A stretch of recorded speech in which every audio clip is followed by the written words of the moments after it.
white ship. She was one of the fastest vessels that was ever built. The man who should be king of the English now, the son of King Henry, was on board when she sailed off. And with the prince there were 140 knights and many nobles, all on their way from Normandy to England. They say the ship hit the rocks, and then a fire broke out. Even before the white ship had departed, the prince and his men had begun to drink and get violent. Monks that were meant to bless the voyage were then forced to disembark. Some say the ship had been cursed. The king's son and many of his family were pulled down into the Black Sea that night.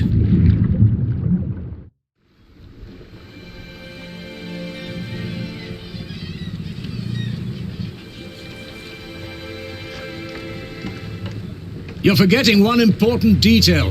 Not only these monks, but also Stephen of Blois, the king's nephew, left the ship before it embarked. They say he got ill. That old rumor. The same Stephen who calls himself the King of the English now. What? That cannot be a coincidence. Yes, it can be. Of course he's king now. He survived. He is the king's nephew. What do you think, my lord? I think Stephen is a clever man. Clever enough to have his whole family perish. But why he would want to rule that god-forsaken rock, I will never understand. What makes you say that? I love my country. Then why are you leaving? Well, because I want to see something new. I'll tell you what you're going to see. A proper country, where people know how to behave.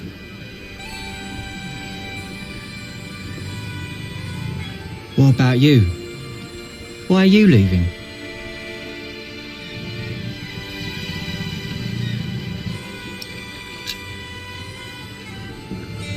I'm looking for someone. For who? I guess I should stay out of other people's business. Forgive me. You English do talk a lot, don't you? I just don't know how to feel about leaving my country for the first time. I mean, how should anyone feel?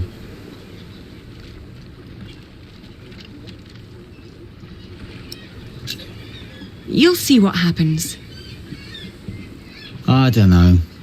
Maybe I'm just running away.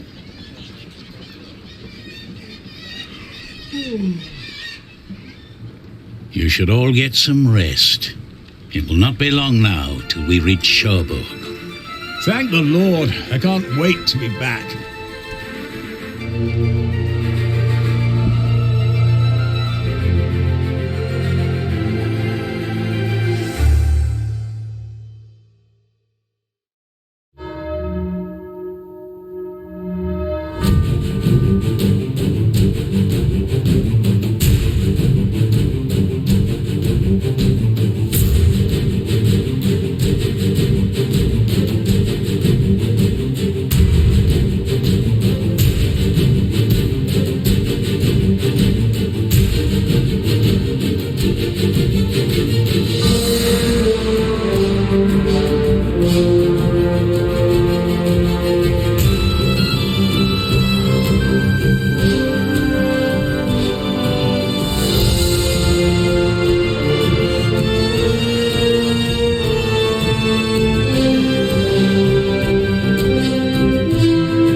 In the late summer of 1142, I had left my home country, England, for good.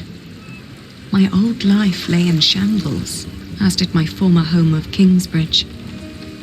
Having failed both my friends and family, I had set out to find my baby's father, the man I still loved with all my heart, Jack Jackson. And so early one morning in July, I finally arrived on the shores of Normandy, with nothing on me but a pouch of coin and a young, curious face yet unnamed, who was just as unfamiliar to this new world as was I.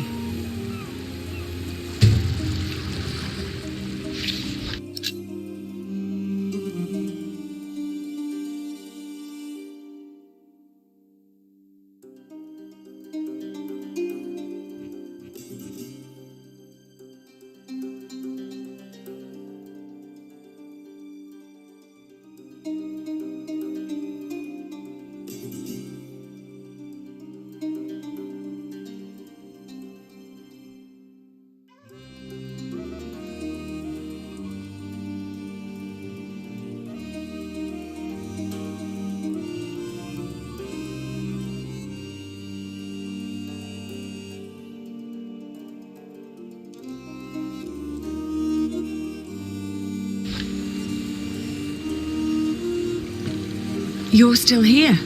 Oh, it's you. I'm just trying to get my feet used to good solid ground again. The last bit of our voyage wasn't exactly my pint of ale. That hammer you're carrying, do you happen to be a mason? Actually, I am. You have a keen eye, mistress. I guess I just know a mason when I see one. To be honest, I haven't been one long. Just finished my apprenticeship in Salisbury.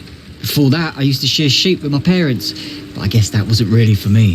Father still hates me for leaving, though.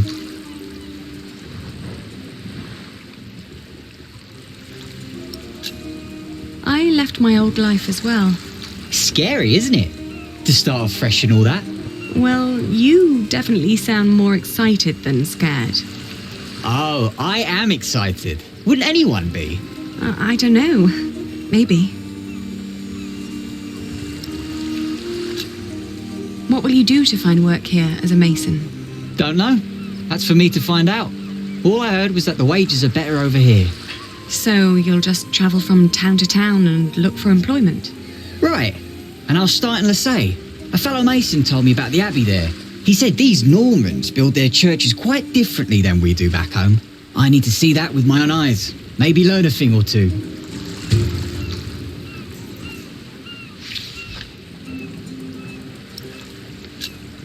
Do many masons go to Lassay? I don't know. It's really just a tiny town. The mason who told me just happened to do some repairs there once. It's likely he told others as well. I'm looking for someone. A red-haired mason called Jack Jackson. He came to France about a year ago or so. A fellow mason? Great. Unfortunately, I wouldn't know a thing. After all, I just arrived here with you. I know, but should you meet someone like that on your journey, tell him Aliena of Shiring is looking for him. All right. Jack Jackson. I'll keep an eye out for you. Thank you. Have a safe journey. Oh, thank you. You too.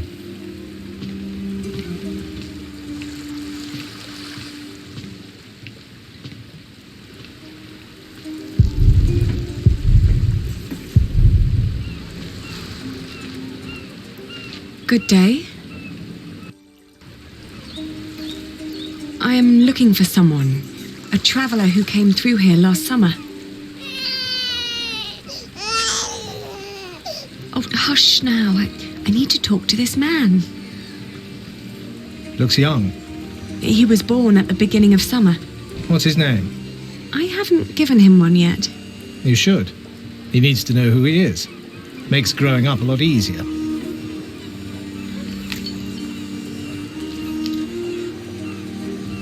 You said you're looking for someone.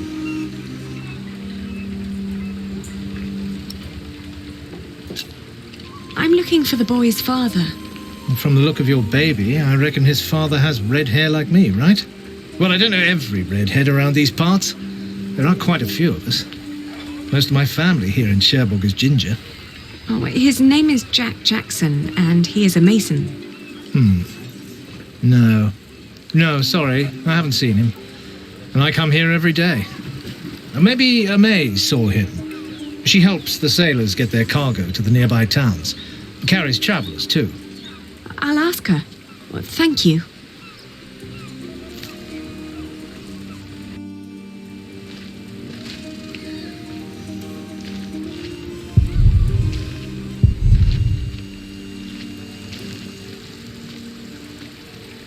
Hey, you. That's quite a bundle you got there. Where are you headed?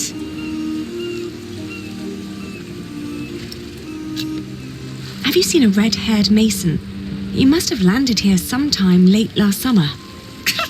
Another ginger in Normandy? I wouldn't have noticed, even if he was carrying a hammer instead of a fishing rod. Maybe you should ask someone in Barfleur. That's where all the travellers come through, the pilgrims and kings. Their lot rarely lands in Cherbourg, with the fortress passing back and forth between Stephen of Blois and Geoffrey of Anjou. Why you even came to Cherbourg in the first place baffles me. It was the earliest ship I could get. You must be in some hurry, madam. Let's just say I needed to get away before I changed my mind. Fine with me. Who am I to judge?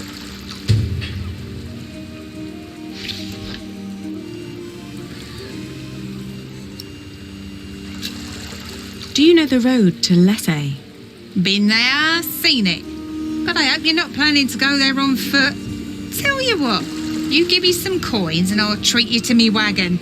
You can even change your destination once we're on the road. What'd you say? What other routes are there besides going through Barfleur? Oh, I don't know, really. You need to ask the locals about that. But Barfleur sounds like a good place to start. Shake my hand and I'll take you there. Travelling by coach is a lot less strenuous than walking. Your little worm deserves some warmth and a rocking carriage.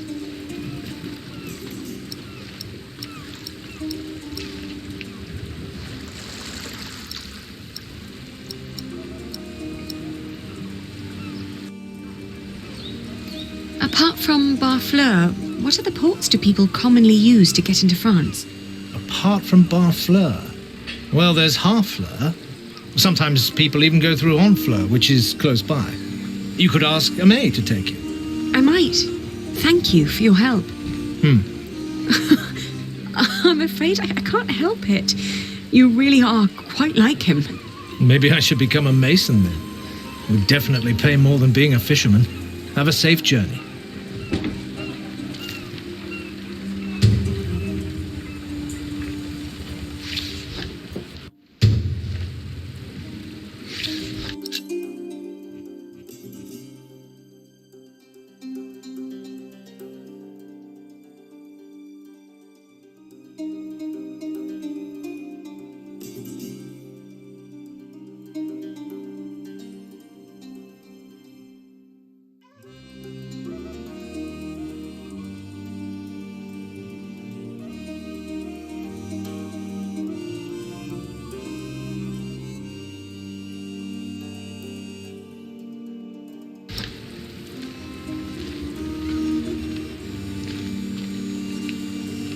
Changed your mind, madam? You know, I reserved a cosy spot just for you. All right. Take me out of town. All right. Where do you need to be?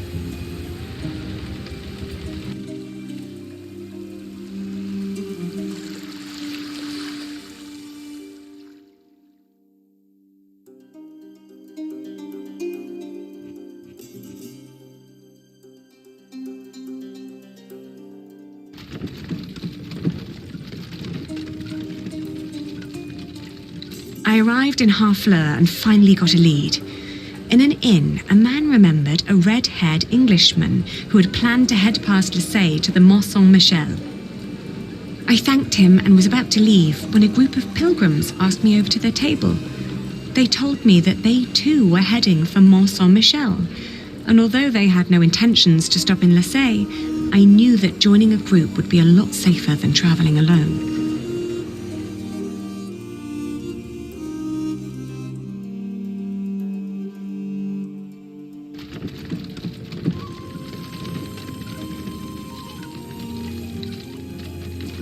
My father had once told me tales of the Mont Saint-Michel.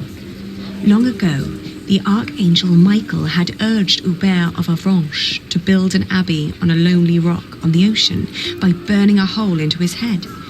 They say one can go and see his penetrated skull on display in the church of his hometown.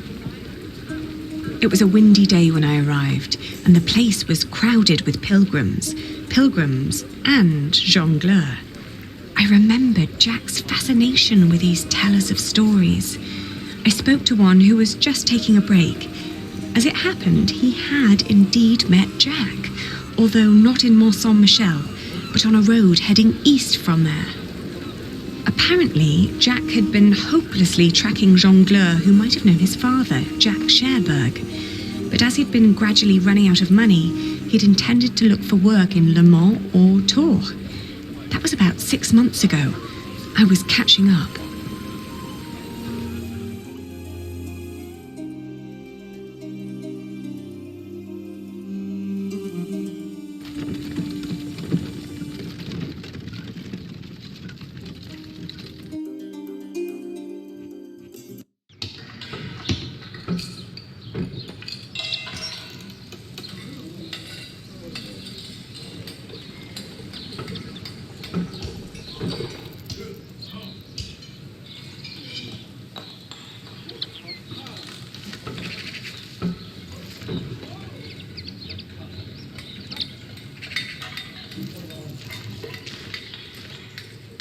Good day. Are you the master builder?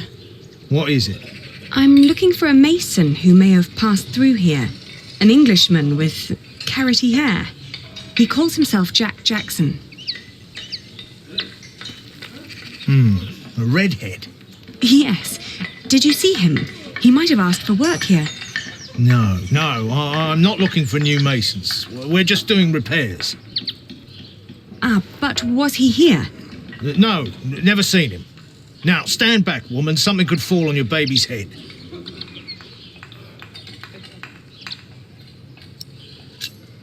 I was told he wanted to come here. Maybe he changed his mind. Are you sure you haven't seen him? I am.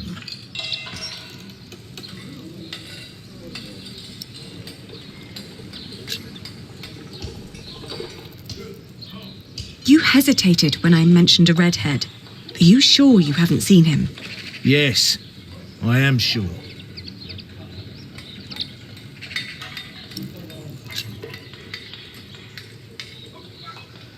I don't believe you. Well, that's your problem, not mine. Why won't you tell me what you know? All right, he was here. Was working for me. But I had to throw him out after 2 or 3 days. Why? Because he was all want. Let me redesign the roof. Let me make the nave lighter. All pretty ideas, but he never shut up long enough to do the work he was supposed to do. Shit, that man was almost as needy as my son when he was still a brat. He does know a lot about his craft. Well, I know masons like him. They grow up gifted, but without a mote of discipline in their guts. Can't work with someone like that. Do you know where he went next? No idea. Maybe to Limoges or Angoulême. Maybe even to La Rochelle. Seemed to have plans for every cathedral on God's green earth, but none for himself. I understand. I'll leave you to it then.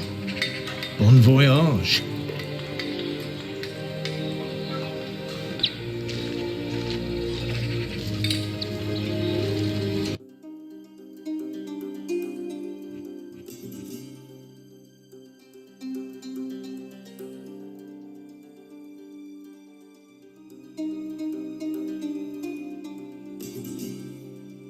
We had just left Tours when I suddenly felt dizzy.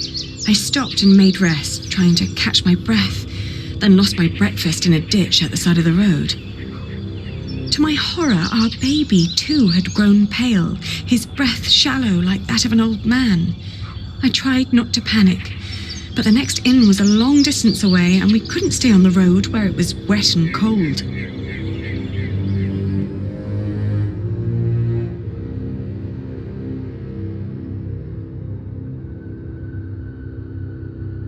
second tour, the fever got worse.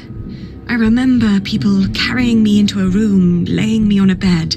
I tried to feed my baby, but after that, everything turned into a blur. When I awoke, Jack was standing next to my bed. He scolded me for following him. "You know you could go anywhere you want," he whispered. "Why be stupid and follow me?" I tried to answer, but he just opened the window and jumped out, heading toward ancient Greece, or maybe all the way to Arabia.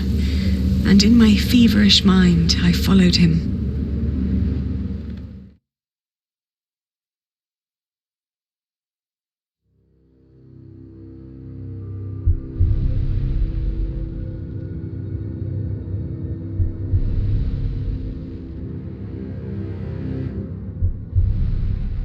The further I went, the angrier I got. For years, I'd been fighting for my family. I'd committed myself to an oath to my father. I'd built up a business to sustain it and even married a man I despised so I could create a future for the people around me. I'd known nothing but my duty to the men in my life, while the man I was trying to find lived a life of casual irresponsibility. He travelled the world on a whim to learn about mathematics and philosophy, while I had to raise the child he'd fathered. When could I ever do anything just for myself? I asked the world as I went on.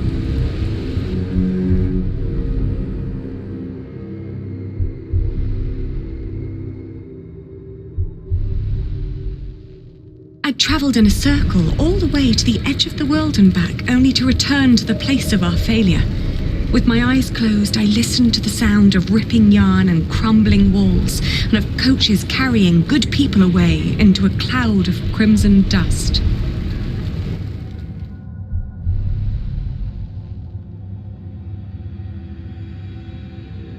When the last moat had settled, I opened my eyes again and found myself in a dirty little room. An old maid was sitting next to my bed and smiled at me, then handed me my baby. Oh, dear God, he still looked so pale.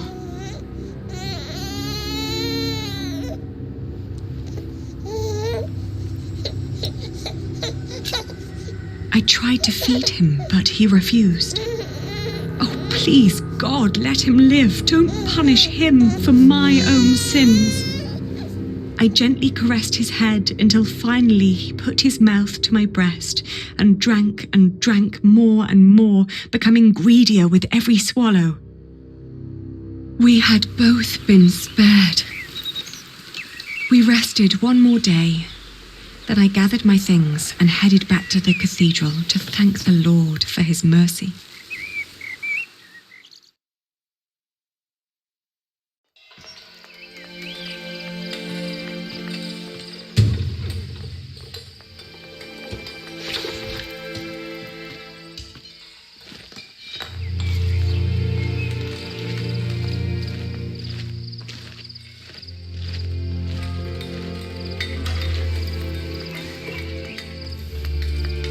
I thank you, dear Lord. All right, steady I now. thank you for having spared my child.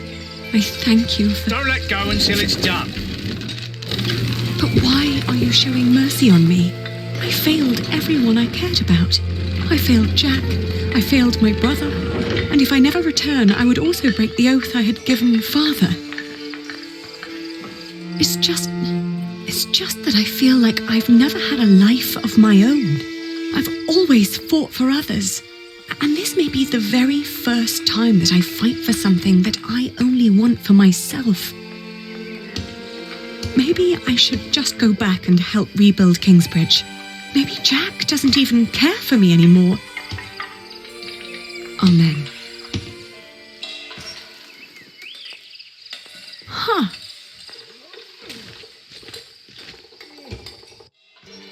I've seen one of those before. It's amazing, isn't it? The man who did that really had it in him.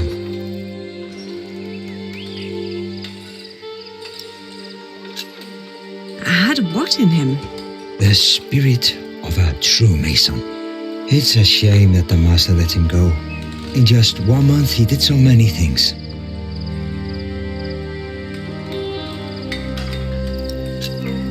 The master builder said he'd fired him after just 3 days. Did he? Well, maybe that's how he remembers it. The two didn't really see eye to eye, you know? To tell you the truth, everyone thinks that he feared for his own job having someone like that around. The last thing Jack did was carve that corbel.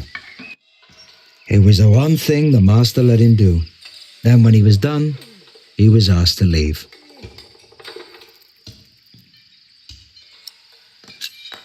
Your master said he had no discipline. Let me tell you something. Jacques worked very hard on it. He was impatient and had a temper, but you could see that he tried to overcome it. Conquering that rock was very important to him. Oh, I understand that so well. Do you happen to know where he went next? He wanted to walk the pilgrim trail to Santiago de Compostela. The Camino? The Way of St. James? He said he might find someone there who knew his father. Just one more thing. How was he when he left? Never thought about that. Relieved, I guess. He seemed ready for something new. Thank you so much for your help. Think nothing of it, and good luck on your travels. May you find what you are looking for.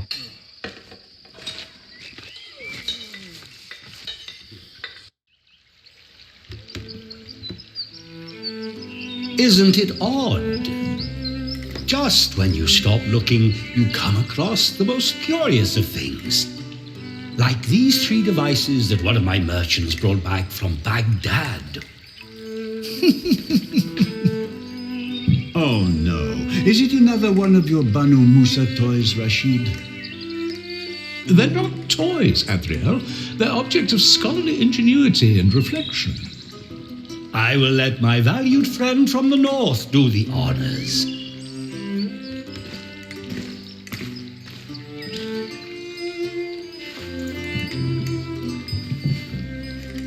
Jack, if you may.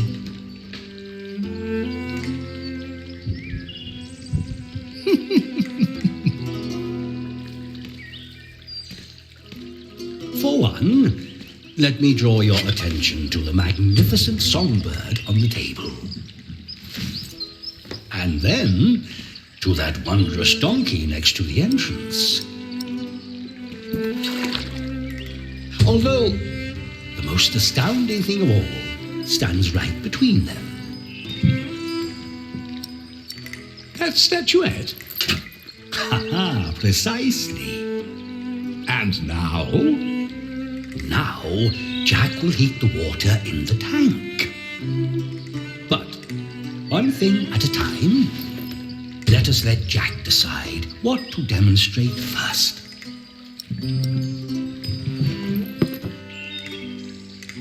It's so beautiful it will make you cry. Just listen.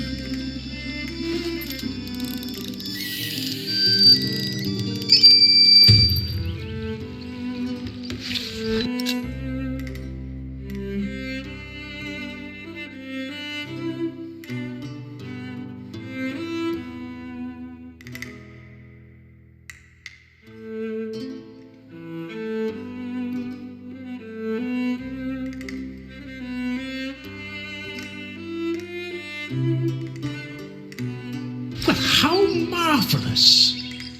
How does it work? Maybe it's a miracle.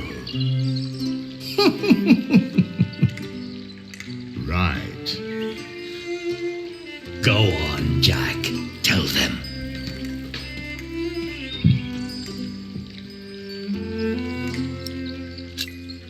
There's a hidden wheel inside the box. It turns an axle that in return raises and drops a sequence of small cylinders inside. These cylinders work like fingers playing a flute. But who is blowing into the flute? Steam. Steam? Yes.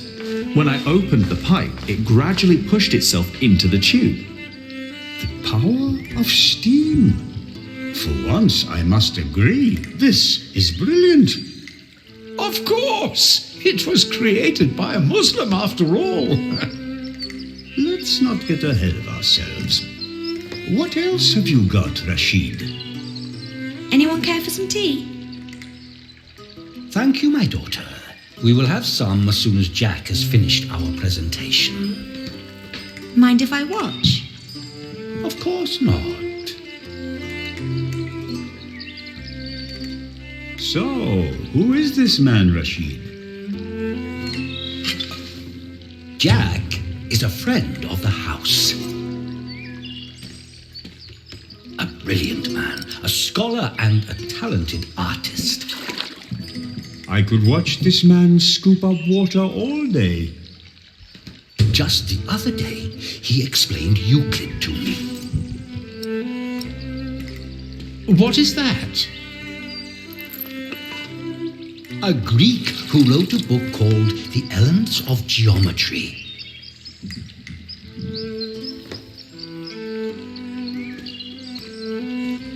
Now, watch the head. Just any moment now. There. Did you see? It threw up.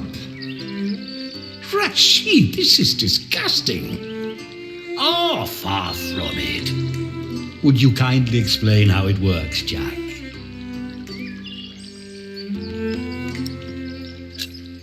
You see that bowl floating on top of the water?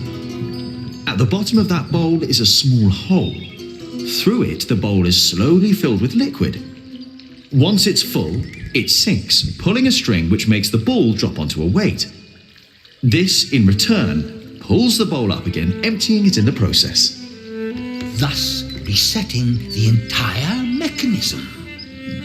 If you timed it perfectly, you could make it drop a ball at every hour. Turning it into a clock. How clever.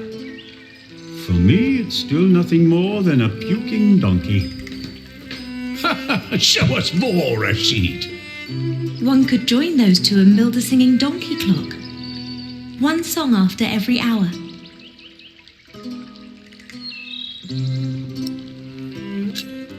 That would be pretty clever. I know, right? You could be the one to build it. Oh, that would be unfair. It's your invention. I would let you have it. Or we design it together.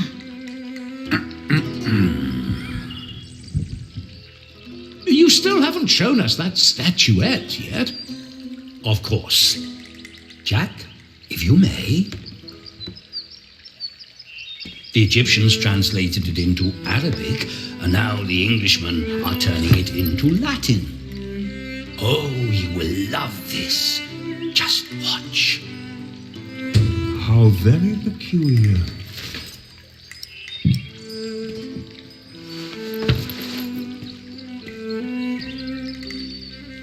And now? Just be patient, but don't look away. It takes some time for her to... To do what? Is it crying? Isn't that amazing? No, it's irritating. Rashid, what is going on?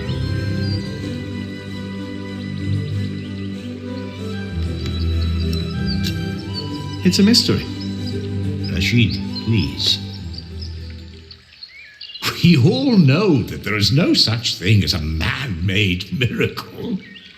And this piece of wood is very clearly made by man. I very much agree, my friends. But so far, none of us has an explanation. All we know for certain is that her glassy eyes shed tears when you move her from warmth into cold. Like a plant at sunrise. Like dew. The only difference is the surface, that's all.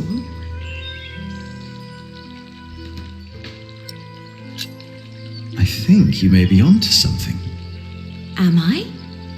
Of course, I had no intention of disturbing your conversation. But if you can find out why there's dew gathering on a plant, you may understand why that woman is so weepy. So, who wants a cup of tea? I'll have some. Your daughter is quite something, Rashid. A scholar in her own right. I know I'd rather she wasn't. It would make marrying her off so much easier. Oh, I'm certain that won't stay a problem for long. Maybe the dew originates from invisible water in the air. Water that stays hidden when it's hot.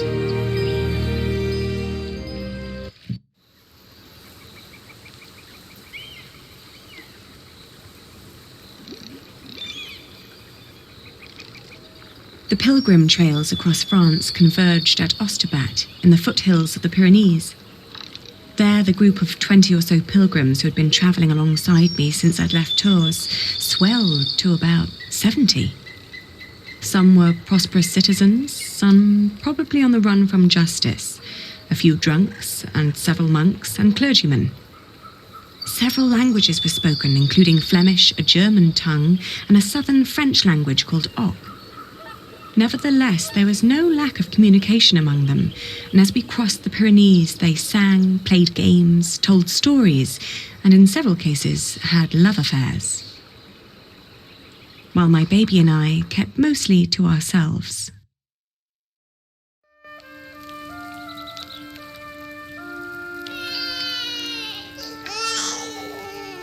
Ganz schön frech, die mit ihrem Kind.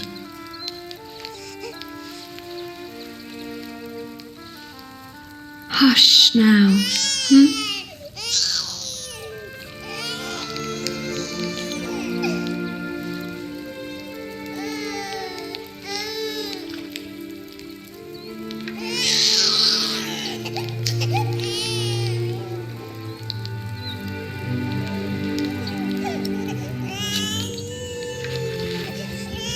Richtig dreist.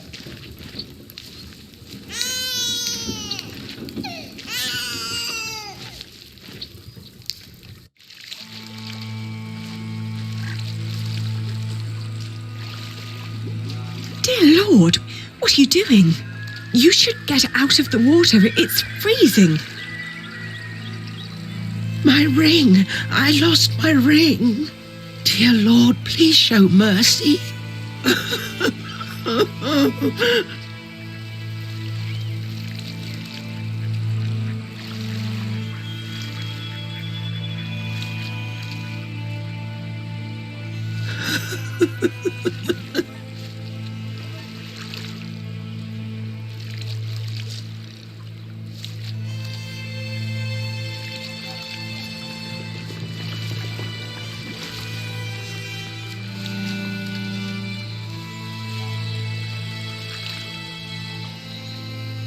Come back to me.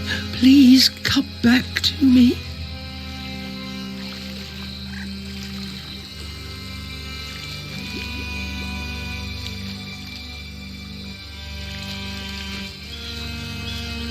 Where are you? Where did you go?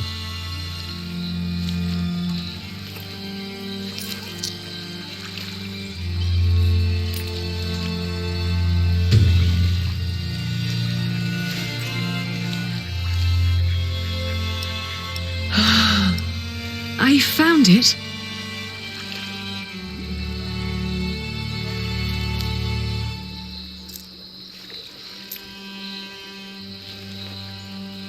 Yes! Oh, thank you. Thank you so much. You are a very kind woman. So very, very kind. I'm glad I could help. Yes, yes. Thank you. Thank you so much.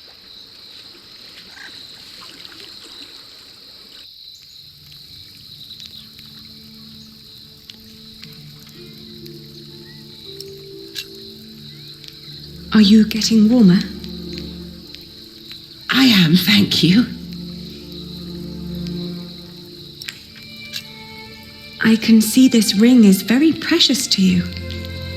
It was a gift from my stepmother. She thought I would stay forever, but I didn't.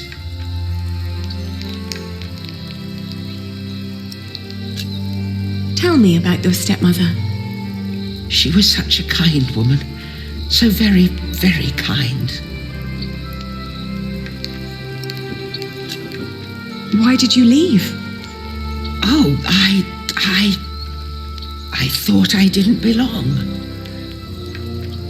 She always said I was her daughter, but I was sure she was lying.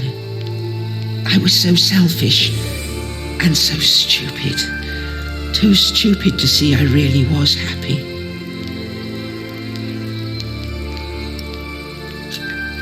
Maybe you really weren't happy. I don't know. I was very young and thought I was unhappy because I didn't live close to the sea. But in the end, the sea did not feel the same about me. The cold there made me sick. It took away my sight.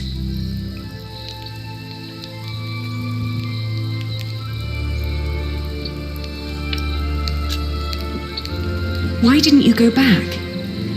She had been so angry when I left. So angry and disappointed. She would have never let me return. Ah, that's why you went on the pilgrimage. Yes, so that St. James might see my devotion and I will be united with my mother in heaven. I'm just not as kind as you.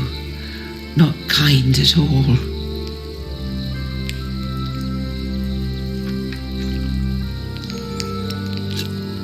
Actually, we two have quite a few things in common. I too am trying to make amends with the one man I loved the most. I was told he went straight to Santiago. You will know soon. Not soon enough.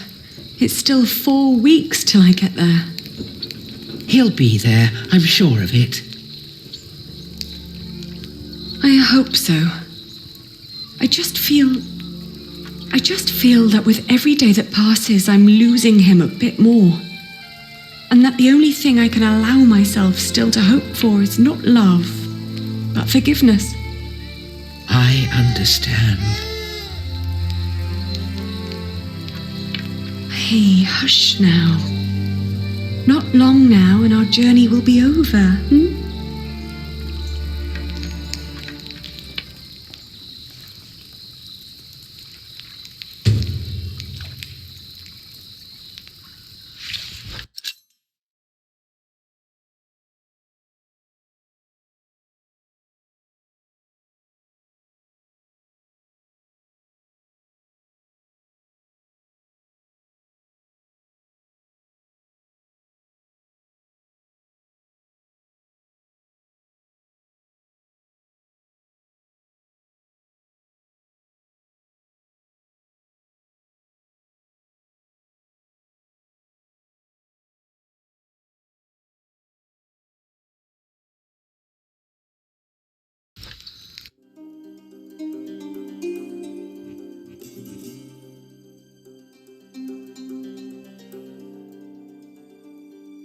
The woman's name was Alba. She came from a small town somewhere in Catalonia.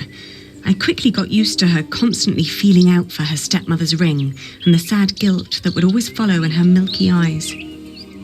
I wasn't sure if she appreciated my company, but I couldn't leave her on her own either. By the time we reached Los Arcos, she'd stopped talking, while I kept on dropping a kind word here and there to let her know I was still by her side.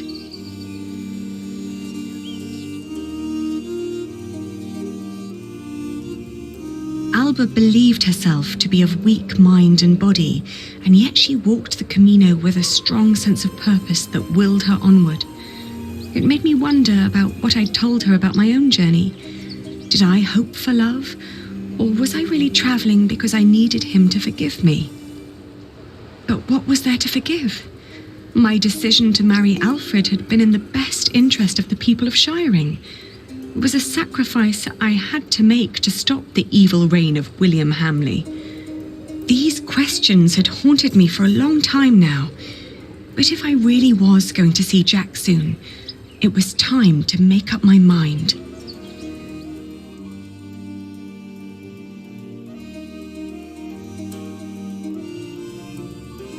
Around Lyon, the path began to gradually turn uphill. It was only 2 more weeks till we'd reached Santiago. The baby was in a good mood, and so, surprisingly, was Alba. After Astorga, the trail got more difficult. Alba became slower and slower, and we had to rest more. She became quiet again. The strain on her old body grew, and she worried that she might not be able to reach the end. Still, we managed to push onward. The next morning, she refused to get up. Her breathing was disturbingly shallow, and she hardly noticed me touching her forehead. Everything hurts, she said, and urged me to continue without her.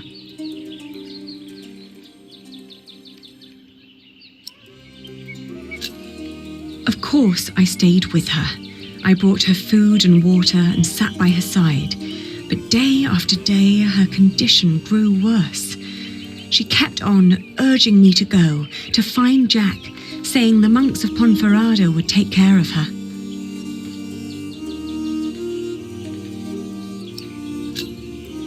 I'd hardly known her, and most of the time she'd tried to push me away, as if she considered herself a nuisance that slowed me down and who didn't deserve company.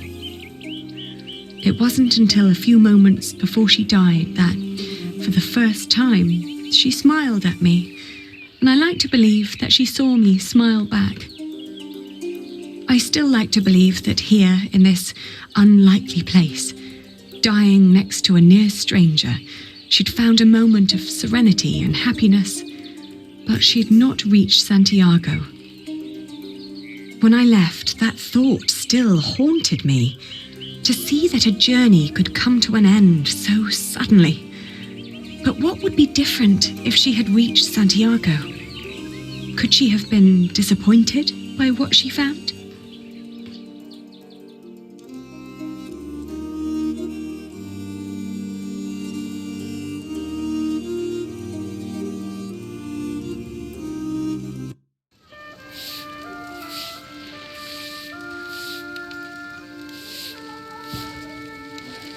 After months of hard travel, the child and I finally reached Santiago de Compostela. In the evening, we attended Mass in the great cathedral, then started to roam the town looking for my dear Jack. It was almost dawn when finally a priest pointed me to an inn close by.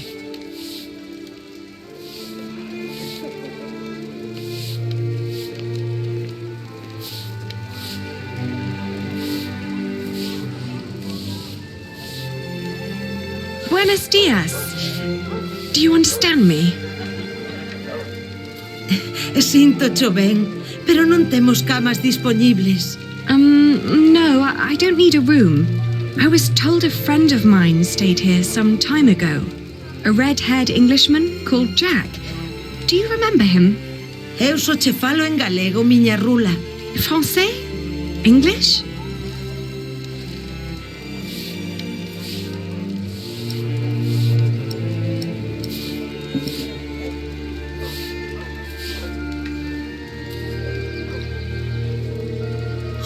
Que cousiña, eche rubio.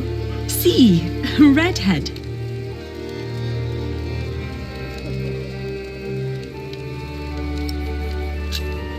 Have you seen his father, Padre del Niño? Jack Builder? Ven sendo un peregrino. What? É un peregrino? Oh, no. He's not a pilgrim. Entón, quen ven sendo?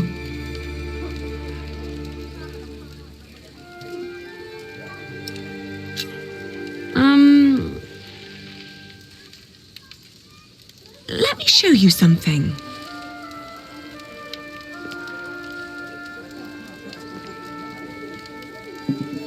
He's a mason. He builds things like that.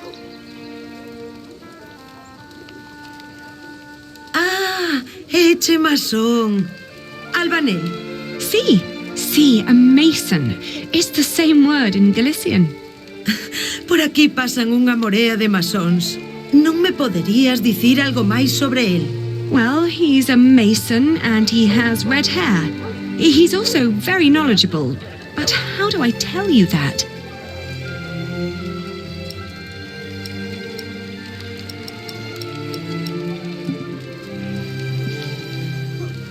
The man I'm looking for loves to read.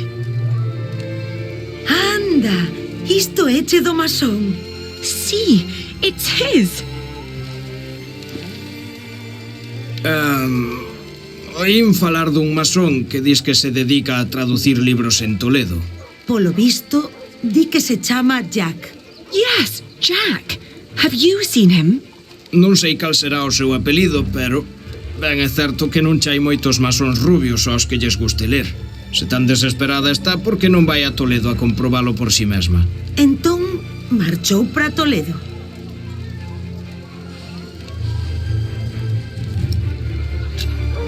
He went to Toledo?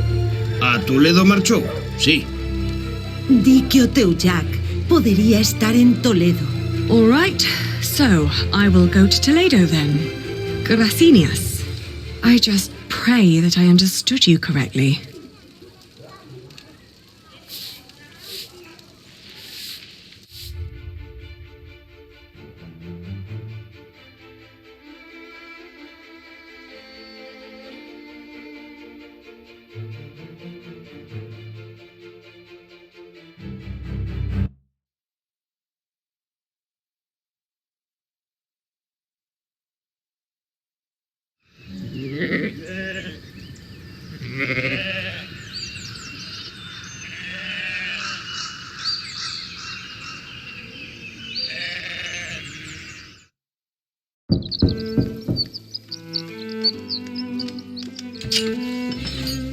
Buenos dias.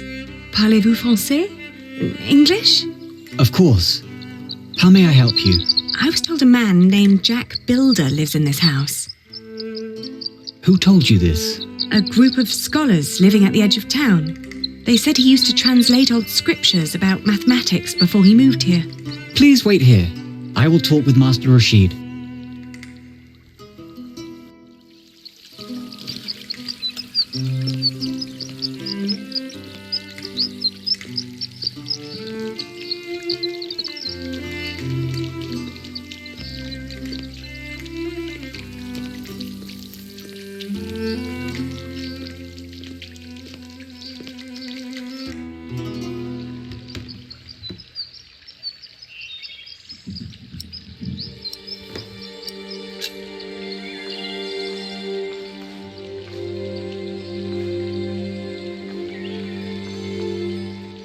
It's his.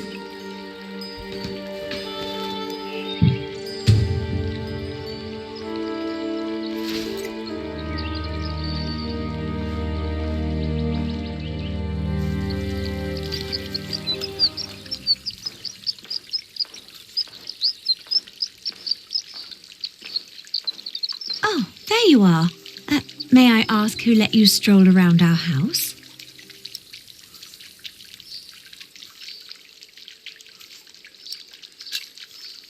I was asked to wait here. Yes, my servant told me already. My father's not here at the moment, so you'll have to make do with me. Unfortunately, I must disappoint you. There's no one called Jack living in this house.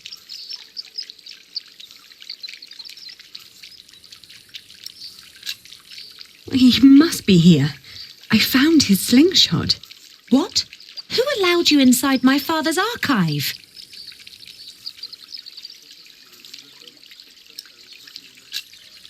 I didn't mean to be disrespectful of your hospitality. I just hope for your sake you didn't touch anything. Every piece in there is precious to my father, even that slingshot.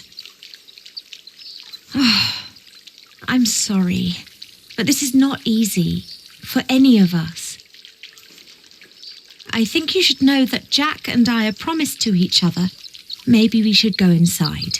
The sun's burning, and my mother doesn't need to hear us.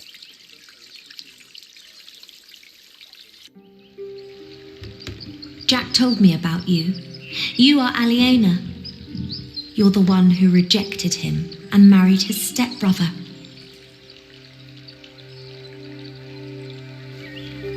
And now you want him back.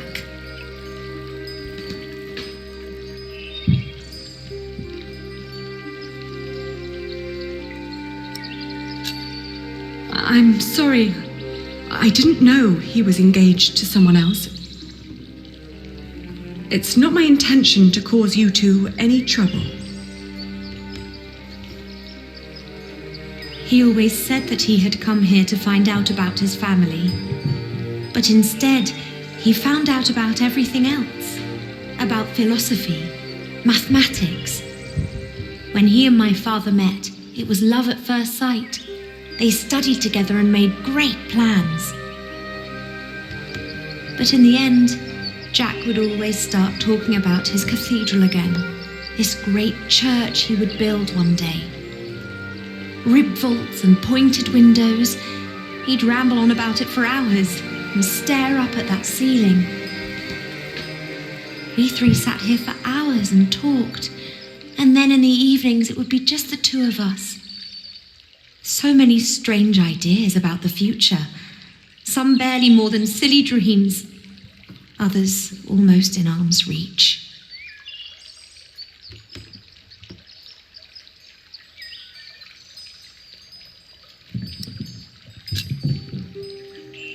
You're talking about him as if he were gone.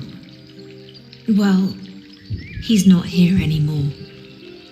My father had offered him work as a master builder here in Toledo. He would have been well off and free to spend his evenings under vaults like this, with me as his wife. But in the end, he refused.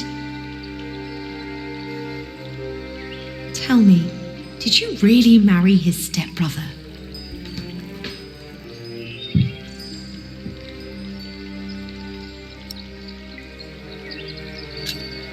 It was the hardest decision I ever made. But it also felt like a sacrifice I had to make to fulfill a promise I made to my father. It was all for nothing. I thought I had no choice. I didn't want to hurt him. Believe me. I do. You know, he left me because of you.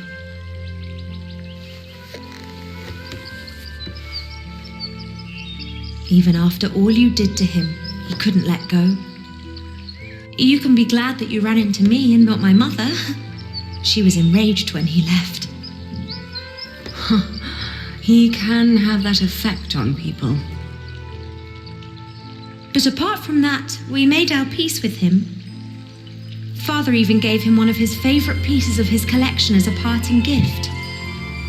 A small wooden statue with stone eyes in exchange for his slingshot. Would you mind telling me where he went? He went to Paris to work on the cathedral of Saint-Denis. He said he never found out about his father, so there was no reason to stay down here anymore. Paris? Yes. If you find him there, tell him I don't miss him.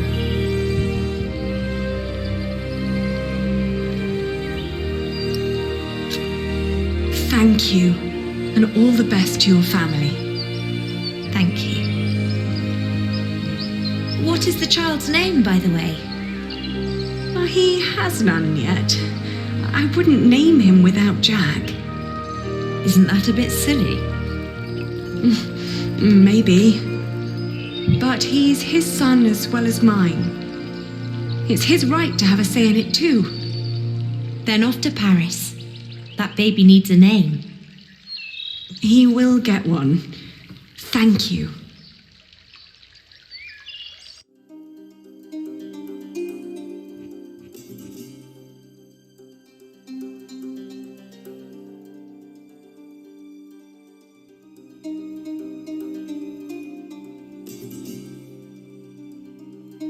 I travelled back along the Way of St. James, passing through Astorga, Lyon and Burgos. I crossed the Pyrenees, revisiting Bordeaux, Angoulême, Poitiers, but never stayed longer than one night. The closer I came to Paris, the stronger my old doubts and fears resurfaced. If Jack really was there, what was I to say to him?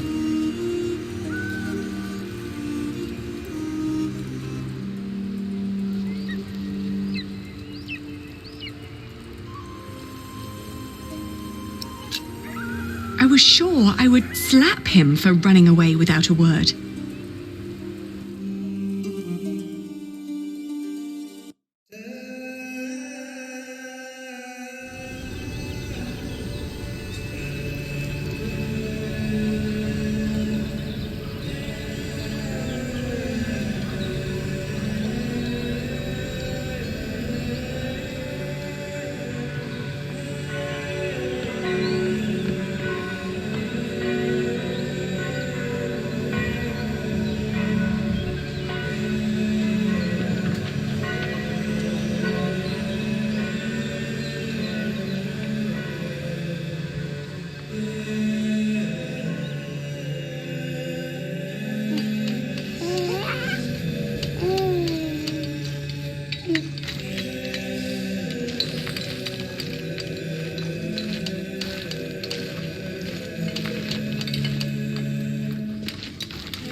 There.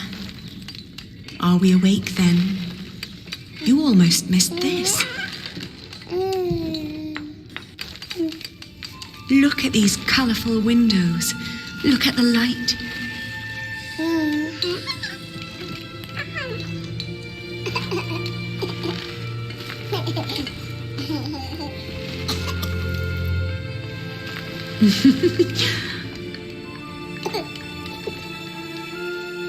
Ali. We came to see you, Jack. We? Is he? He is your son.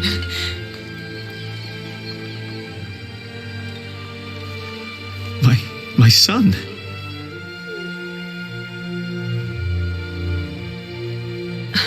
I'm sorry. It's not your fault. Ali, where do we go from here? Wherever we go, I want to go with you.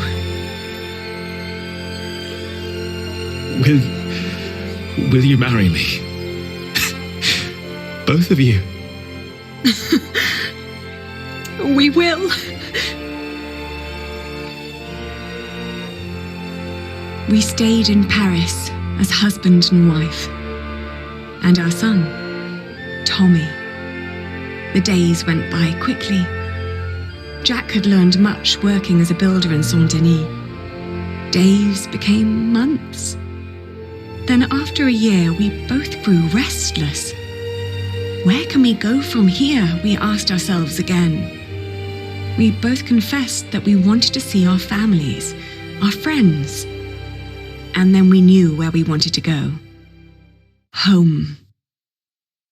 Even if it was in shambles.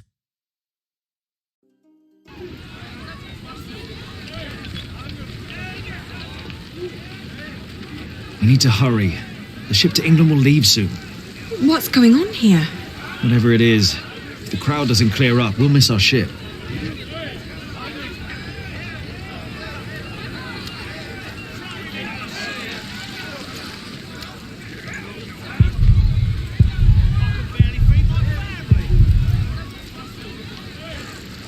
Excuse me? What's going on here? He's a thief. He told us lies and stole our money. But isn't that just a simple jongleur? That poor man. We need to help him.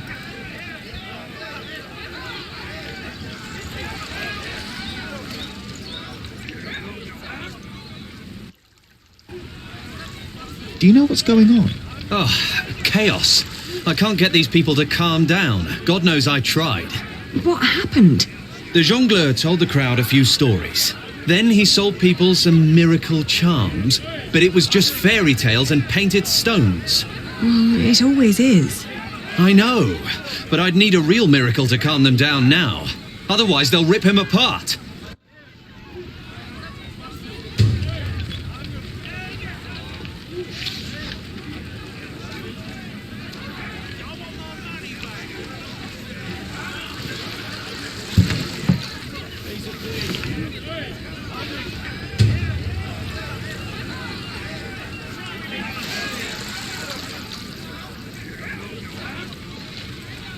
should we do with it?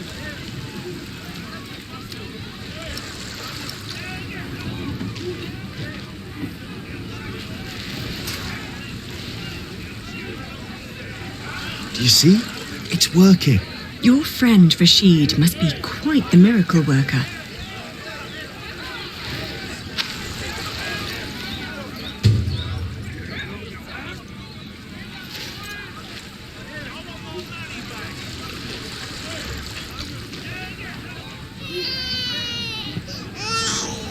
Oh, he doesn't like it. Neither do I.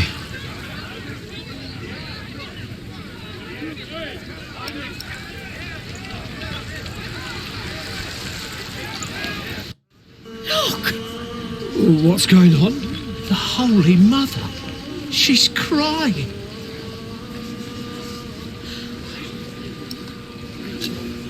Revere the Holy Mother, for she has blessed us with a sign from the heavens. Cease your doings right now and witness the miracle. It's true. Lord in heaven. Why is she crying?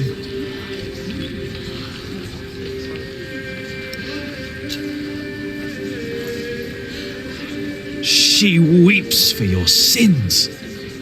What has this man done to you that you would treat him like a wild animal? He tricked us and took our coin. And you would kill him for your own foolishness. The Holy Virgin weeps, for you are not living by the word of God. It is the Mother of God. Forgive us, Holy Mother. Where did she come from?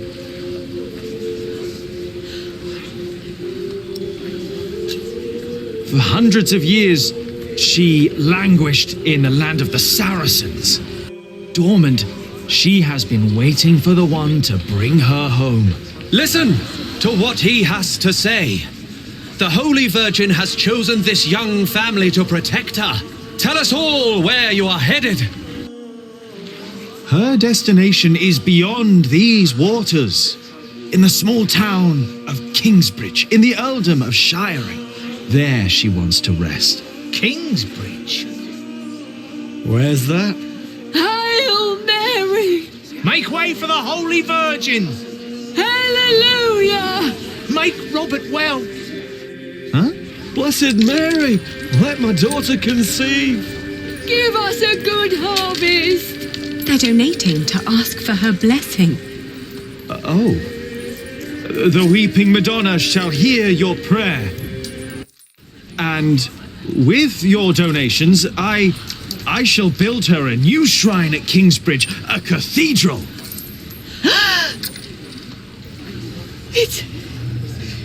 It's you. Who do you mean? You, the red-haired ghost. Me, a ghost? My husband is very much alive. I've known him since he was 12 years old. But he drowned. By God, you drowned. 24 years ago. On the white ship. My poor son. My Jacques.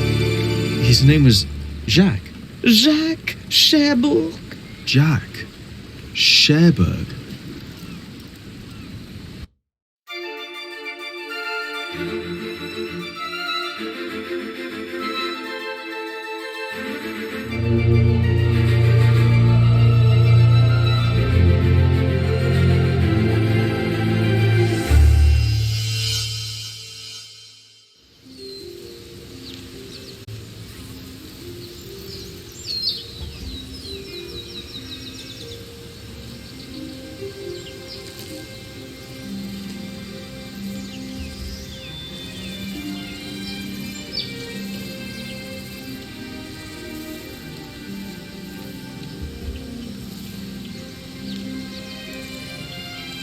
So much has grown, but there are no roots, no herbs.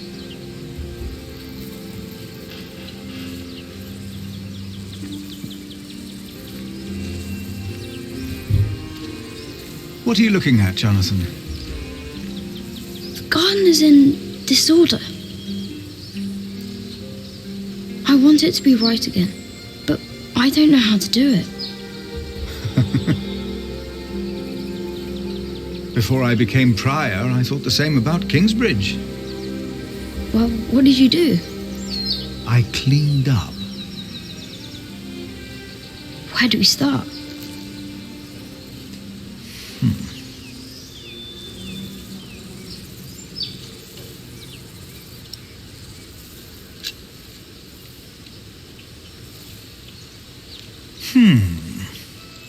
Some plants are weeds and must go before we can plant new seeds.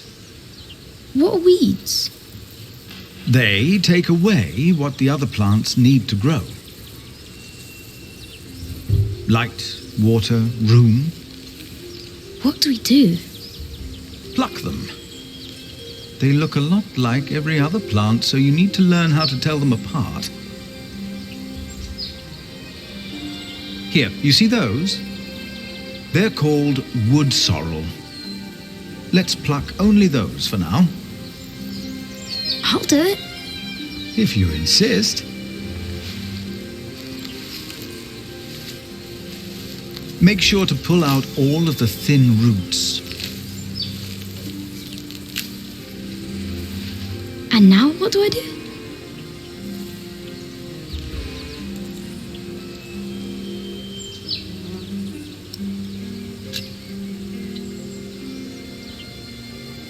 For plants to take root, the soil must be loose and fertile.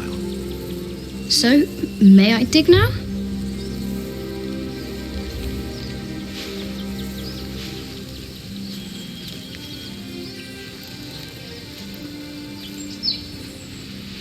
Done. What's next?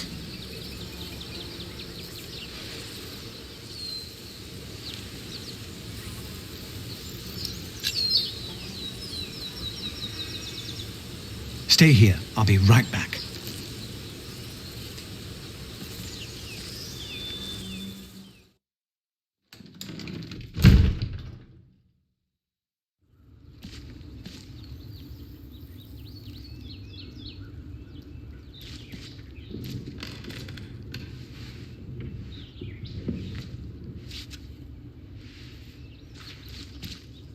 Now, where did you put them?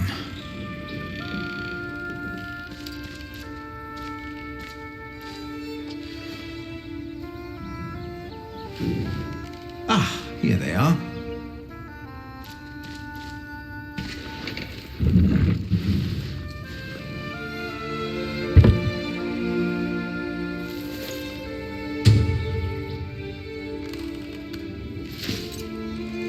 I found these nuts for you.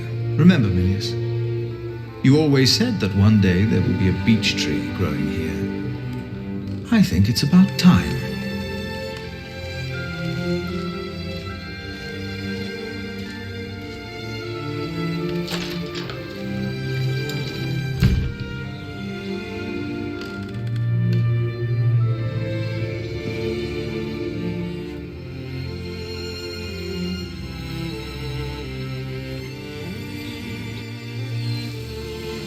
What did you bring? Do you remember Milius? A kind man with a warm smile. Well, he told me to give you this. Wow!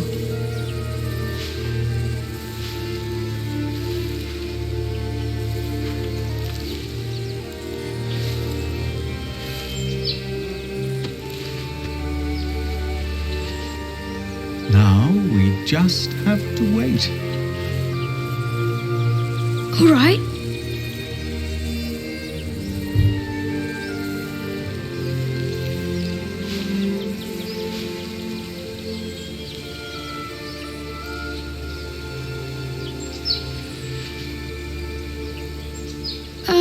How long?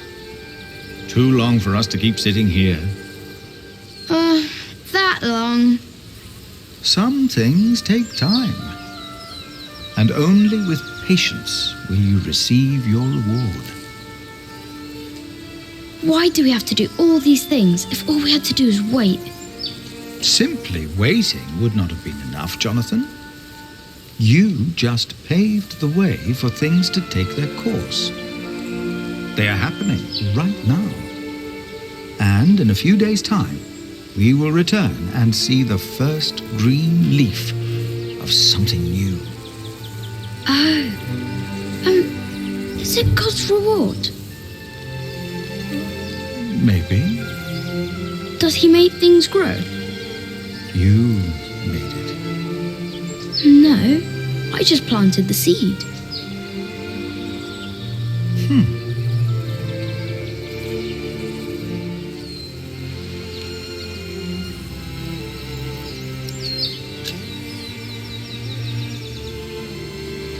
Now you can fetch some water from the rain barrel. But that water's smelly. It's been there forever. There are many trees by the river. I bet that water's better. That's a longer walk, though. I don't mind. The distance is worth it. Maybe you're right. It is worth it. Let's walk together then. But I'll carry the bucket.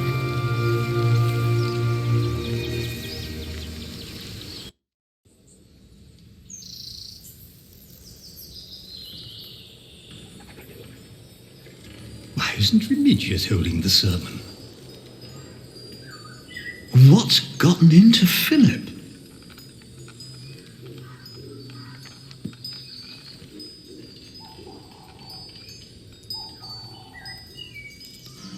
Our church lies in ruins. But all of this, these dire times, have revealed something important to us. Something that, maybe until today, I wasn't aware of. What do you mean?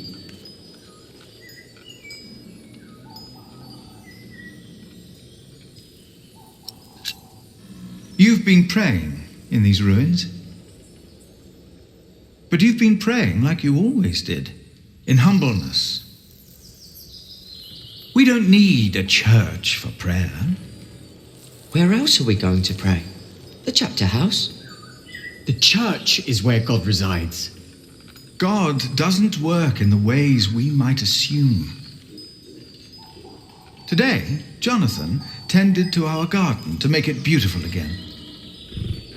And he told me of things I almost had forgotten. Good and evil are not in here or out there. They are within each of us.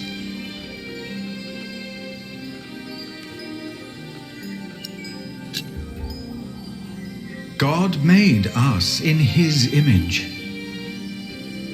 Thus we carry the godly spark within us. But we have witnessed that man can have the devil in his heart as well. Prayer needs no special place, for we are his church. In our actions, he exists. We are God's temple. No man is closer to God than any other man. Whether you pray in church or on the streets of our towns, whether you're a man, woman, monk, or bishop. Philip, look outside. You have to see them. You've got to see the horses and the colours. Jonathan.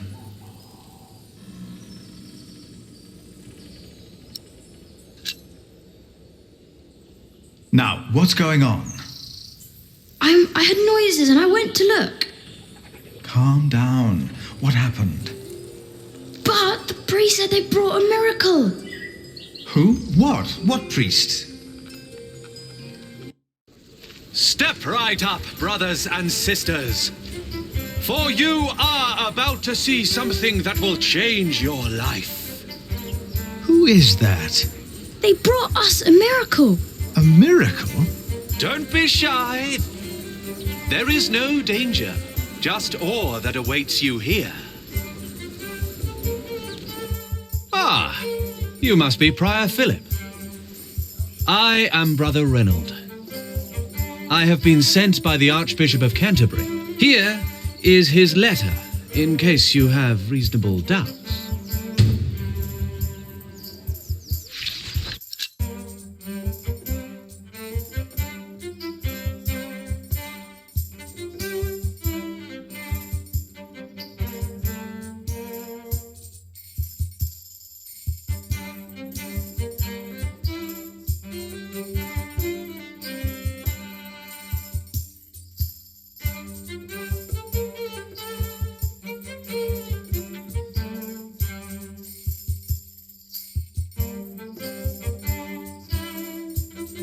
We've been charged to accompany the Weeping Madonna.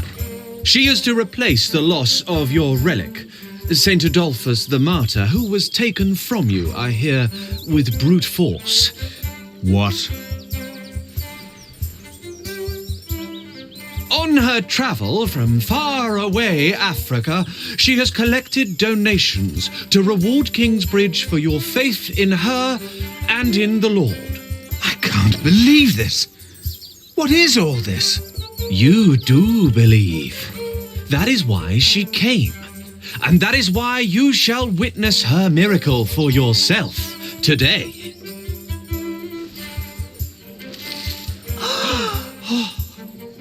The Weeping Madonna came to me in a faraway land named Africa. A baptized Saracen was her former guardian. And I and the custodians of the Holy Virgin were chosen to take her on a journey. Baptized? A Saracen? I knew not her powers or destination. What country did you say you came from? We have travelled all the way from a place of wonders too marvellous to behold. The faraway land of Africa. Africa has many countries, I've heard. Yes, it does. Many bore witness to her miracle before it dawned upon me. What's it like in Africa? The sun is always shining, and miracles happen every day. It's a land of great deserts, fig trees, and creatures that an Englishman can't even dream up. Like these horses. Are they horses? They are not. To you, they might resemble horses, but the name the Africans have for these creatures is impossible to pronounce, even for me. But I wondered, what shrine should be her shelter? You mentioned there were fig trees in Africa. What are they? It's a fruit, of course. It looks like a strawberry and tastes like a pear. The scripture mentions these figs, and they sound nothing like that. Why is that? No two apples look or taste alike. The same goes for figs, and doubly so. I'm getting the impression that this man has never even been to Africa. But why would he lie? She said, "You shall build me a new church in Kingsbridge." So we set off, with the blessing of Archbishop Theobald of Canterbury. And along the road, from over the sea and all the way to Kingsbridge. What do you think of this procession? They seem well intended, and we could use the money. Devout Christians. Do you speak English? No English, no campanare. No. Oh, what's this? I think you might have stepped into horse dung. What? Where? No English, is it? Just un poco, si. Could you talk to this man, Martha? Yes, it's strange. He was quite talkative just a moment ago. He told me he was from Damascus in Africa. Isn't Damascus in Arabia? There's one in Africa too, I'm sure. Why are you pretending you can't speak English? No, inglese. Malada. This church. They look almost like Kingsbridge. horses. The Weeping Madonna Hollow. has chosen Feels like a wicker you, basket covered in all pelt. of you. Brother Reynold. I've heard of a Reynold from the coast. A scheming drunkard who lives as a travelling monk. You think that's him? Perhaps it is, perhaps it's not. I don't trust him either way. Now, brothers and sisters. Jonathan? They're about to show the miracle. I have heard Look! that life has not been kind to Kingsbridge, but it is in places like these. Tell me the truth. and in dark Why are you here? We are guardians of the Holy Virgin that sheds tears. We were appointed by the Archbishop of Canterbury, but it was the Holy Virgin herself who chose us while she travelled through Europe. Oh, yes. How did that happen? She speaks without words.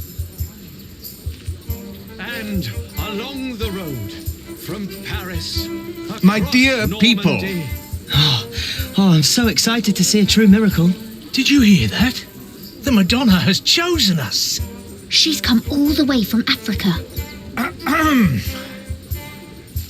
over the sea and all the way to Kingsbridge. Devout Christians have given money for the building of the Church of the Weeping Madonna. I am Philip. This church Who are you, young man? Kingsbridge. You heard me correctly. It was a long Why are you hiding? The Weeping Madonna came to me in a faraway land named Africa. A baptized, and I and the custodians of the Holy Virgin were chosen to take her on a journey. Baptized? Can you feel it? Brothers and sisters, you are about to witness a miracle. The Madonna knows how you have suffered. The Virgin Mother had to witness the rise and fall of her Son, our Lord Jesus Christ, and never stopped believing. Kingsbridge has endured many hardships. Prior James left you before his time when you needed him the most. Your old cathedral was burned to the ground. How do you know this? And your new one collapsed even before construction was finished. You have suffered the ruthless destruction of your market, homes, and lives. Dada! All of you have lost husbands, wives, and children, family and friends. Dada! All of you know how it is to be hungry and afraid. Jack. Aliena. Philip. But this is... A miracle, isn't it? Or something along those lines. But how? We thought it was time to give Tommy a home. The boy? Your boy? Well, Philip, do you recognize him? Our little Tommy? Tommy? But...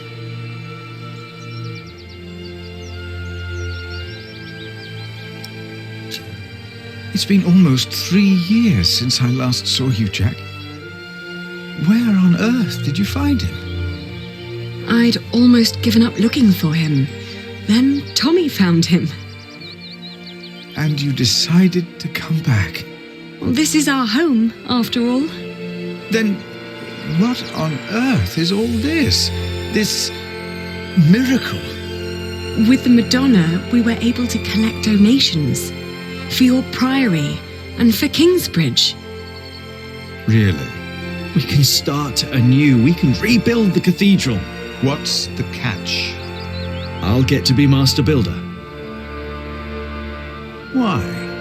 I've studied the cathedrals, churches, and houses they build in France and Spain. I saw how different their constructions were. with new shapes, colours, and ideas. Oh, you should have seen it. They combined rib vaulting and pointed arches. I want to do that. That's why. Why here? Because this is home.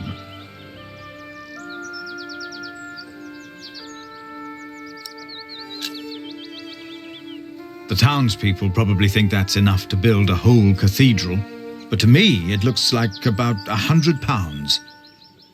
You know, that won't even pay for a year's work. Like all of this, it's a symbol. Enough for a fresh start. And the Madonna will stay here. Kingsbridge will attract visitors and donations again. You mean I should be thankful for these lies and tricks? Jack! Aliena! You came back! We wanted to see you, little sister. How are you? Oh, I'm fine. But look at you! And the little one! Tommy. How are the others? Alfred left Kingsbridge. Richard shows up every now and then, and Ellen returned to the forest. We need to visit her. Father lives with her now. What's wrong, Mother? I'm glad you're back. I am too. Very glad. She looks like she's about to cry. She will weep for your suffering, Kingsbridge. She knows your pain. What now? The miracle.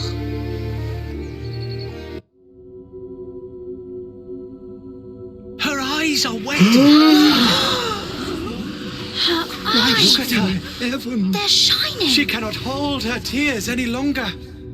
She is made of wood. It's impossible.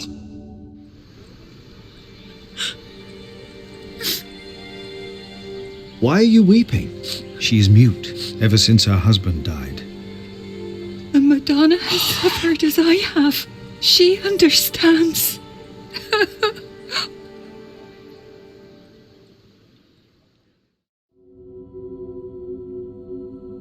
It seems through her faith in all of your lies, Mary has found a miracle. We can't keep trying to repair Kingsbridge by ourselves. Things are not improving. We're struggling to keep things as they are. But we can't afford to hire help. Without farming and fairs, we're back to Prior James's time. All these past years, my advice was good enough for you. But it appears you've changed your mind now, again. It is time we started doing something to wake up and make Kingsbridge what it used to be. We did before, and we can do it again. I'm not willing to accept a risk like that. Don't you remember what happened last time? My, how easily we forget. I remember well. And still, you put your trust into a group of random strangers to make things better. Philip, why in God's name have you stood by and let this happen? They're tricking us into giving them money for false idols. They are giving us money. So that we'll place this idol in our priory? Do you approve of this?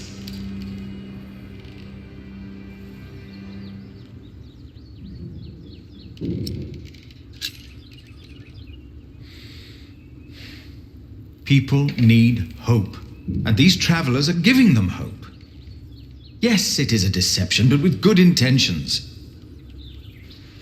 Mary speaks again. Is that not a true miracle? You fell for them. You really did. And now you joyfully take part in their deceptions. I'm warning you.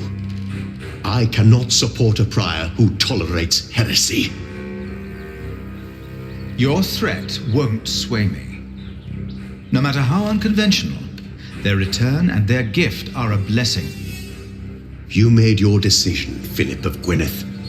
And now, I make mine. I resign. I'm leaving the priory.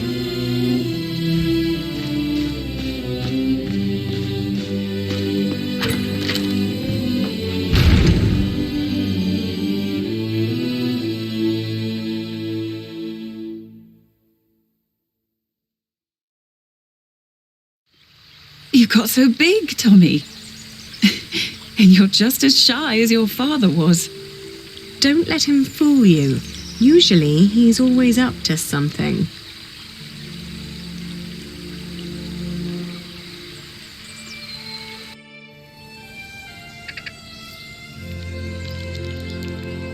We are so proud of you. Of both of you. Is she still here? Your wife, Agnes? No. Ellen and Martha moved her to Kingsbridge. She got a proper burial this time. Will you come back with us too? Would you want that? Yes. I need your help with the cathedral. Philip and I have big plans. We'll come. Ellen, we found Jack's family in Cherbourg. The place he came from wasn't Cherbourg, it was Cherbourg. But really? What were they like? They were good people. His grandmother said Jack looked just like him, like his father. He does.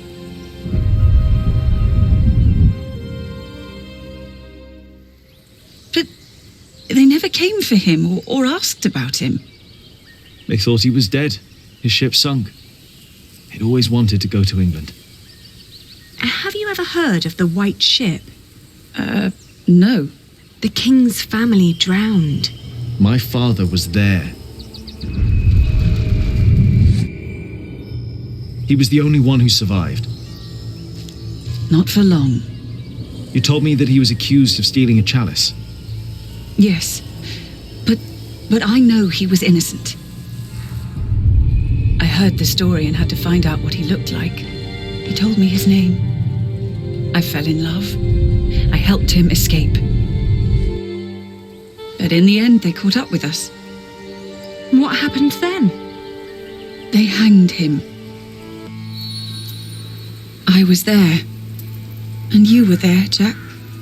But you weren't born yet. He was led to the gallows. Everyone was quiet. The people somehow knew he was not a thief. But I knew for sure. He told me. He was so afraid. He didn't want to die. I didn't want him to die. And I prayed. Then I heard his voice. Quiet. Sang sweeter than ever, as if the falling melody might wing and net dissever. At dusk the hunter took his prey, the lark his freedom never. No! No!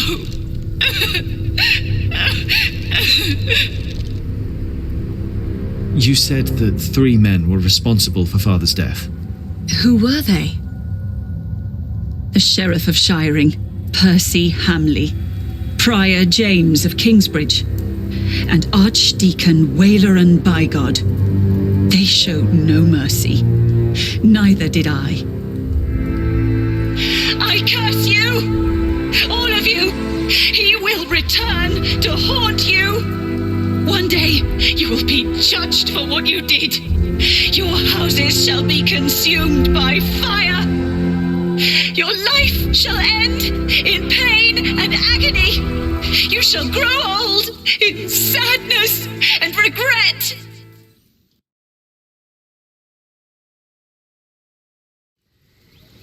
The people they killed will return to haunt them. I promised them.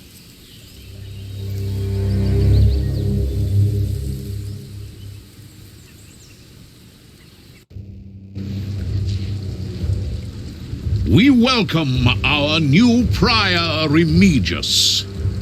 He helped to recover the bones of the Saint of Kingsbridge, Adolphus, from the hands of thieves. Adolphus already rests safely in this great cathedral of Shiring. Our master builder Alfred promised me that it will only be a matter of a few years until the cathedral will be finished. And the Earl of Shiring has promised to support us. But he has not done so for himself. No, the Earl is not a selfish man. His mother, Lady Hamley, is sick. More and more, I feel the whole of England is suffering from a sickness. The sickness of war, poverty, and most of all, heathen beliefs. I have spoken to God. I asked him, begged him to walk amongst us, to heal us. But God told me that only when this great cathedral is finished will he have a temple to reside in. No matter the cost, this shall be a towering castle to protect us from evil and false beliefs. With this cathedral, we will bring an end to the dark times. Waleran, by God! Jack, what are you doing here? My father died by your hands, Waleran. His name was Jacques Cherbourg. How dare you talk to the bishop like that? He died right here! Who are you? I know that man. He's that bastard from Kingsbridge. That man is my husband. You? All of you, listen to what we have to say. From now on, Kingsbridge is protected. By our knights, by our walls, and by the word of the king. So whatever you do, we will defend our town, our market and fulling mills. And our cathedral, which we shall rebuild. All workers are invited to come and work for us. Preposterous. If you so much as try to bring harm to us, Bishop, we will make sure that you pay for everything you did.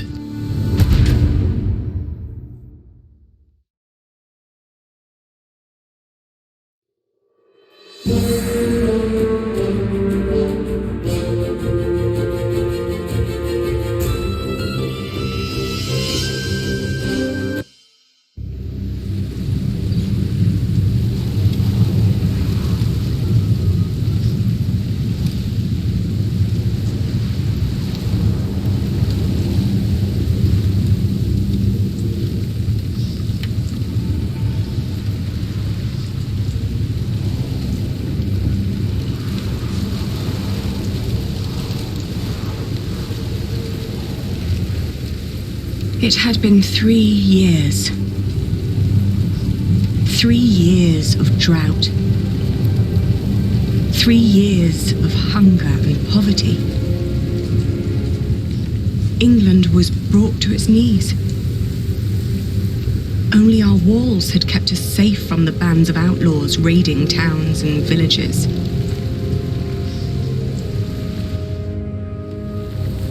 Bishop Waleran and William Hamley forced the workers to finish their cathedral in Shiring. Many had died.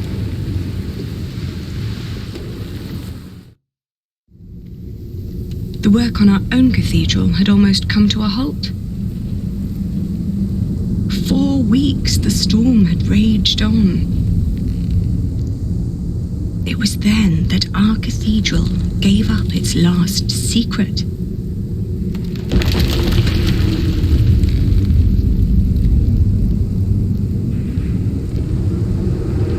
And everything changed.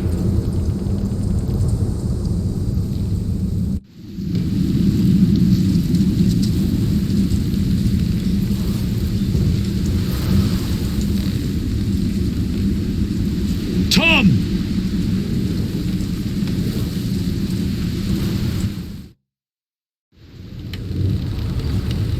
I told you wouldn't like the sight of this.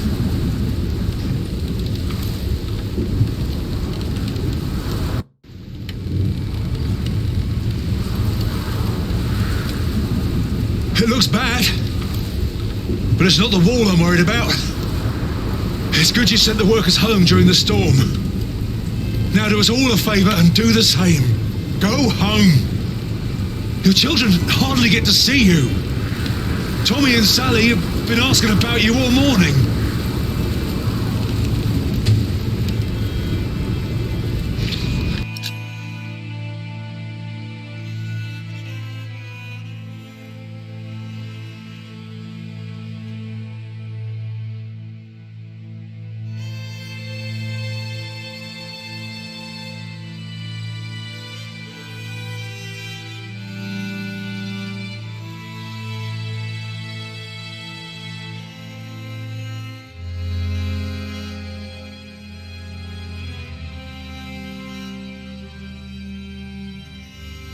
You'll kill yourself up here!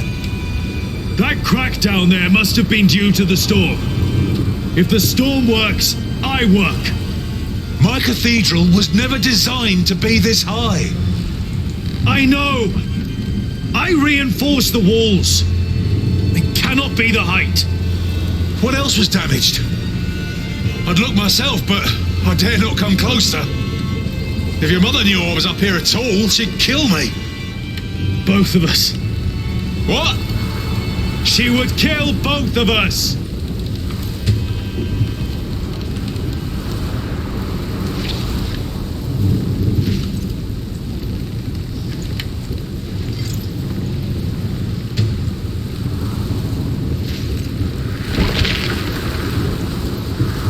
Careful over there! If we don't find out what's causing this, then the whole east wall will come down. The storm is making it worse. If you're right. What about Aliena? She should be on her way back from Winchester now. Oh, I hope she's all right in this. Yeah, I hope so too.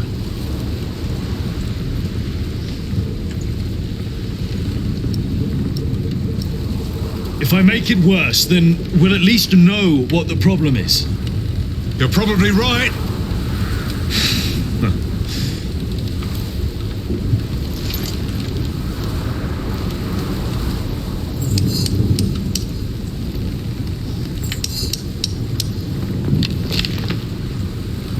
All right.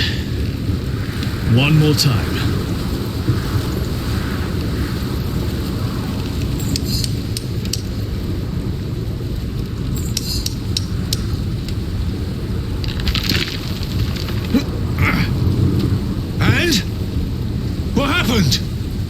If the vaulting were unstable, this part should have collapsed and the wall would retract.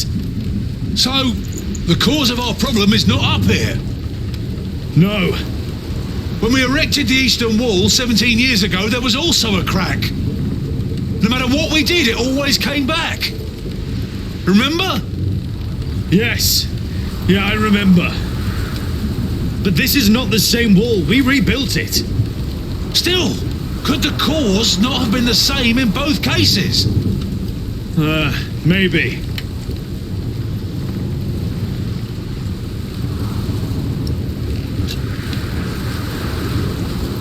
The crypt!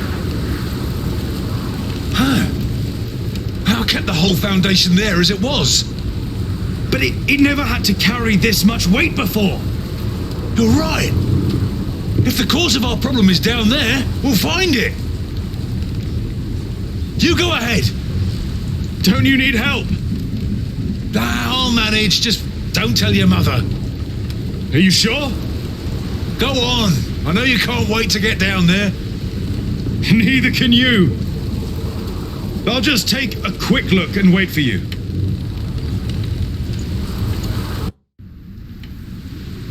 They were enraged. Bishop Henry thinks that the Pope should hear about what you wrote. I think so, too. I would be honored if he read my book. Philip, I really am worried about you. There is no need for you to worry, Jonathan. It is just a book. The problem is that the people love your sermons and what you wrote, even though most of them can't read. Your book is being copied in priories all over England. Is that not a good thing, if our message gives people hope? In desperate times, hope can be a powerful force. That is very true. Well, I fear the bishops. They might come to believe you took that power from them. Do you?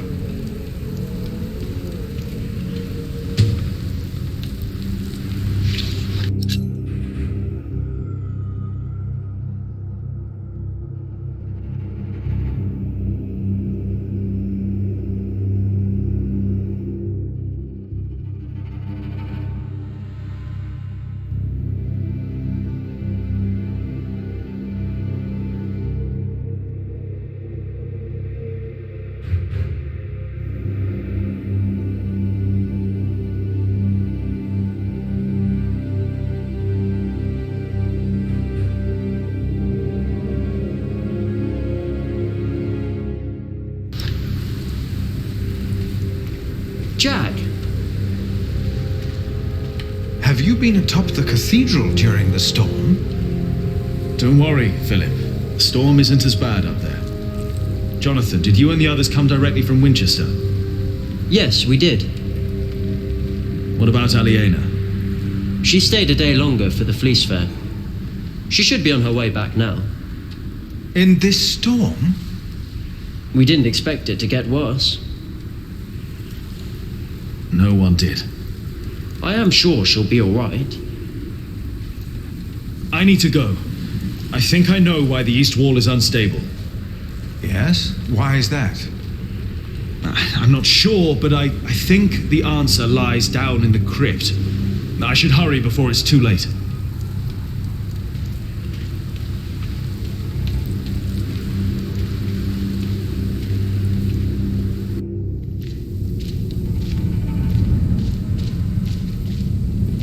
I better wait for Tom. I know he doesn't want to miss anything.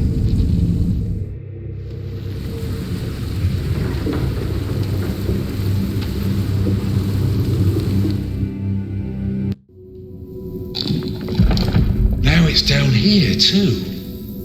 The first cracks are showing. That means we were right. The cause of the instability must be down here. The ground. Could be. The drought could have made it worse. We'll find out. If there's dry sand behind there, we know it's the ground. Just be careful when you work on that wall. If it's the ground and the foundation, the whole wall could cave in.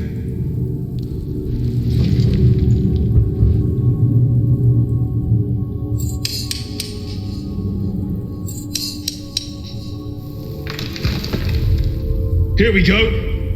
But what? I think I can feel a draft. What? One more time.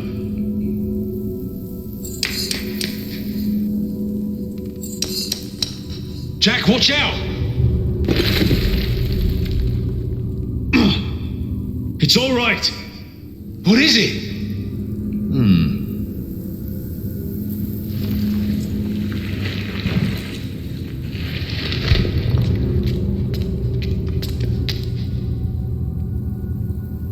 Dear God. These stones, they've been removed before. The mortar is missing on most of them. Whoever put them back just added some mortar on top of the stones to hide the fact that they were removed. The tile at the bottom was completely loose. What does that mean? I think it was an entrance. An entrance? To where? That's what we'll find out. Careful now. You've got the whole east wall on top of you. Jack? Jack? I'm all right. I just hit my head. It's dark in here. There's a whole room here. A chamber. What's that? I'll get a torch. Philip, I'll get it. You stay here.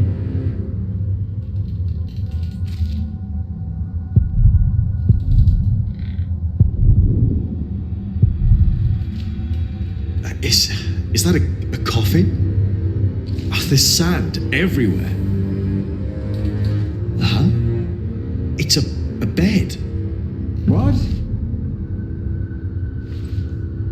There's a bed in here. What? Jonathan, we need that torch.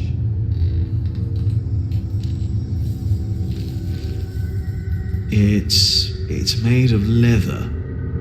It's a whip. What is that doing here?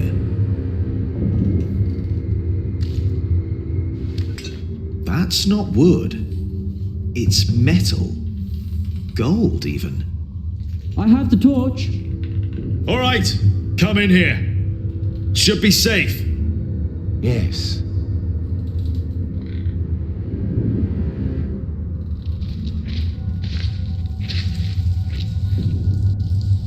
Did you know about this place? No. No, I did not. I have seen this chalice before, when I was very young. It's the chalice of the Eucharist from Kingsbridge Cathedral.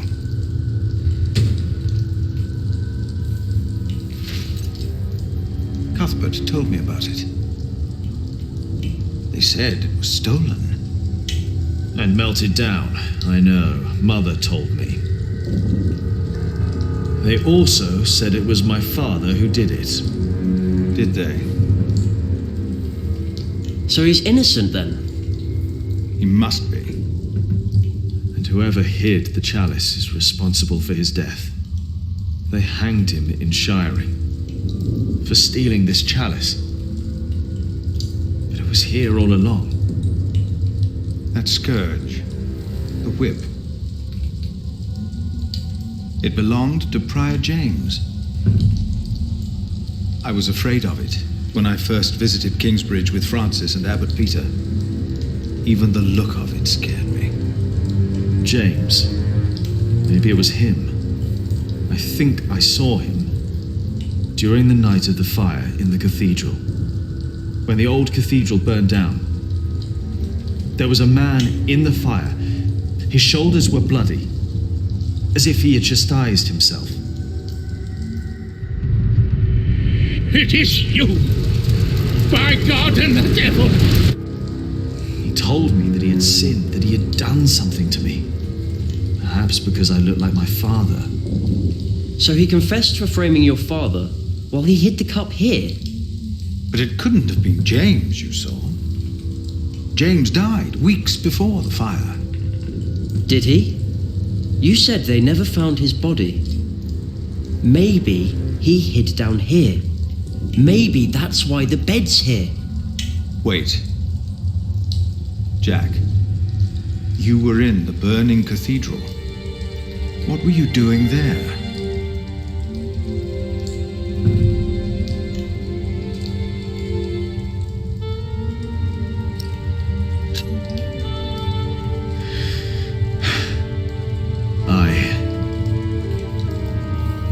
Then I told Philip what I'd done. He just looked at me and didn't say anything.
Wailerin, what do you want?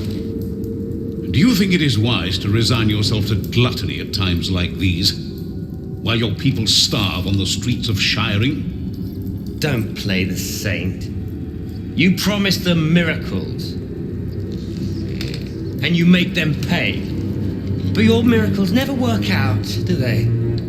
God works in ways that we cannot comprehend. My mother cannot walk. You failed. Again. What do you want? I came about a book. The Bible again? No. Philip of Gwynedd wrote it. And the church is displeased. Bishop Henry was enraged. This is our chance, William. Your chance, you mean? If you need forces, talk to Walter or Ugly. I don't care. I built your fucking cathedral. I'm done. It's not just about Philip. It's about Aliena and her family. Don't mention that name. But have you not heard? King Stephen and Maud's son just signed a peace treaty. I don't care. You should care. I said I don't. Now leave and don't come back unless I ask for you. Where's my wife? They've not returned yet, Lord William. Then get me a whore! Now!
I'm sorry for intruding, but I must ask you for shelter.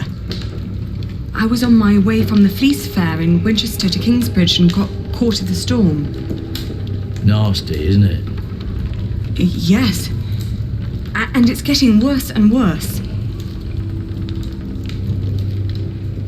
Thank you for your hospitality.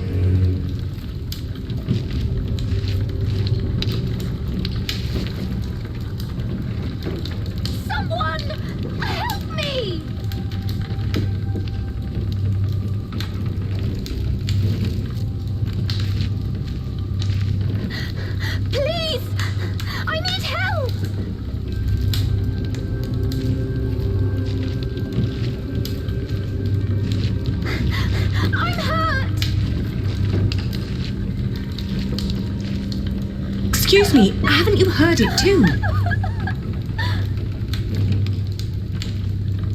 Didn't you hear that?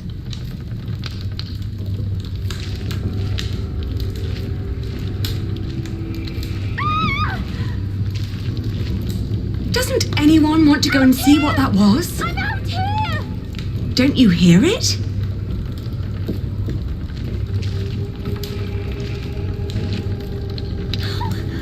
Can't anyone hear me?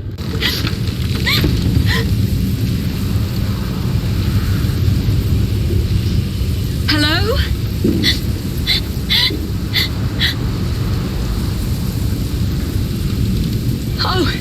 Oh dear, are you hurt?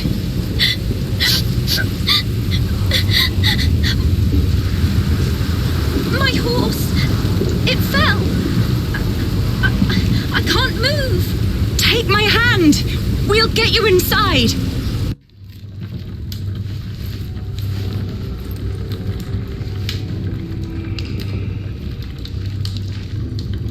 But we'll only be here until it's safe to leave. We won't bother you.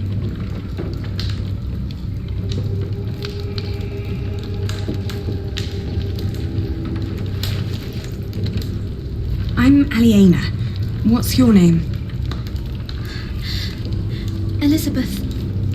Breathe, Elizabeth. You're safe now. Mm-hmm. She took her. Should have let her die. We would all be better off without someone like her.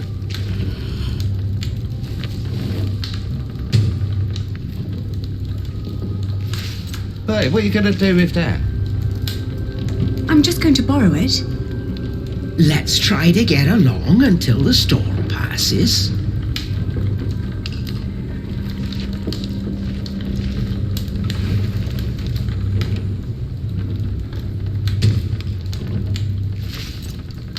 I don't like this. Hold your horses. No, I must be We'll careful see with what their happens. things. They're watching me.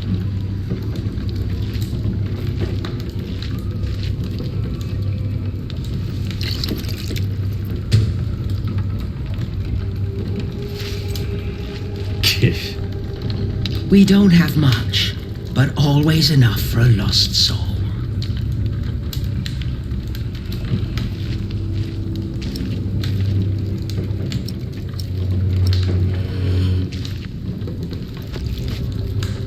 Eat this. You must be hungry. Thank you. That's nice of you. Why are you giving her soup? Dirt. That's what she deserves for dinner. What? Do you want her to starve? Please, don't start a fight.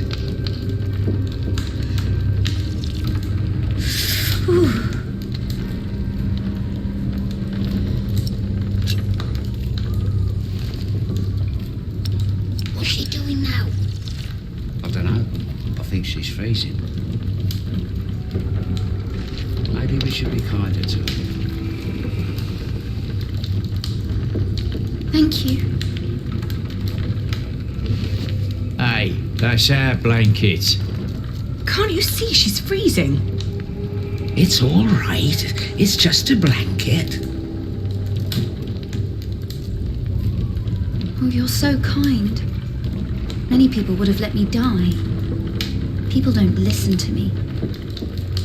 My entourage didn't even notice they lost me. Who? My husband and his entourage.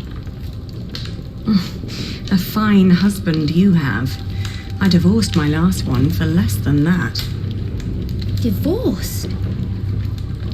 Oh, he's just been beside himself ever since his mother. Maybe now you'll understand what loss feels like. And what you people are doing to us. Stop bullying her. Can't you see she's upset? Kiff. How do they know you? This isn't right. Oh, I'm used to it. I guess that's how it is when your husband holds an office like that. He has to do a lot of things people don't like. And sometimes they recognize me, too. Wait.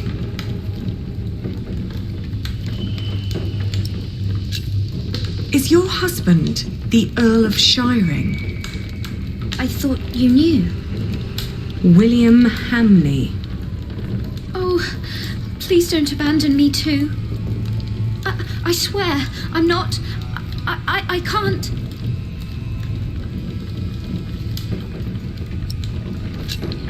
I used to know him when I was a girl. Really? Why did you marry him? My parents arranged it. And it was an honor to be picked. What's he like now? I loathe him with all my heart. How do you know him?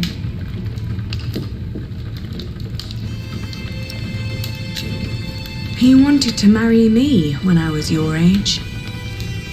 Apparently he likes young girls, no matter how old he gets. You too were supposed to marry him. How come you didn't? He was a beast. So I refused. You refused him? It caused a lot of misery. You're so courageous. I wish I was like you. I can't even stand up to the servants. Don't act like you didn't have a hand in the downfall of this land. For years he roamed across the country to raid, rape and kill. I'm sorry. He's no earl. After all he's taken from us, we should take something from him too. She has nothing to do with this. Don't you dare touch her. Can't you see she's another one of his victims? Oh, give over. She's in on it too. Can you even imagine how it must be to be a child married to Hamley? The abuse and the humiliation every single day. I'm so sorry. I'm crying because you know too. Enough to know your pain. I just don't know what to do anymore. Sam, where the hell am I supposed to tether this horse? It's Walter. He's looking for me.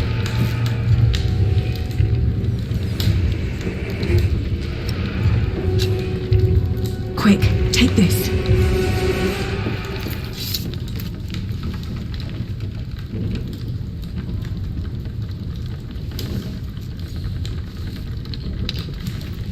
That should do it.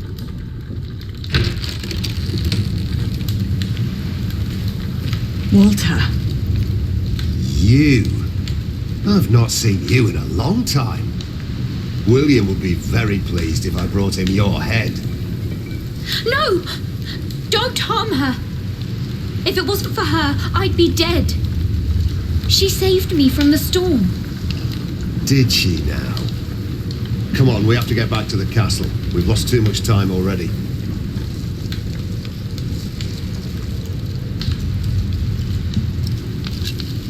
Elizabeth stays with me.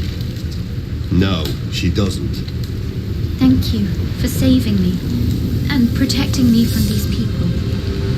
Come on now, we need to get going. William is waiting.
Dear Francis, the letters I have written to you over the years surely could be bound into a book.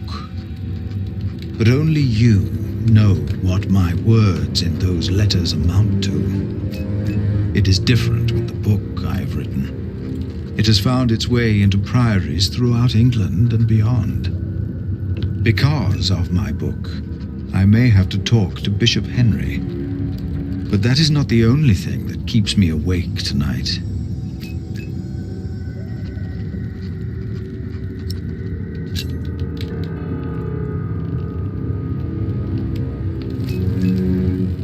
Behind a wall in our crypt, Jack discovered a hidden room. We do not know who built it, but it is likely that Prior James hid there, even after he was said to have drowned.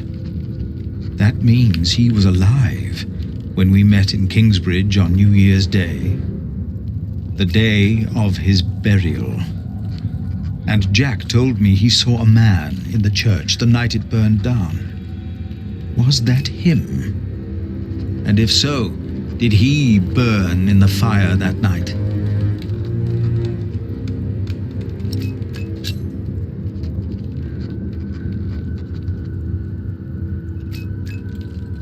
The dust storm and the drought are taking their toll on all of us. Thanks to our town wall, we are safe from the Earl and the outlaws. We've heard of places nearby being raided. We believe the attackers were William Hamley's men. We have enough food to last us another few weeks. But life has come to a halt. Martha believes there will be rain soon. But the storm is only a harbinger of rain. I hope that she is right.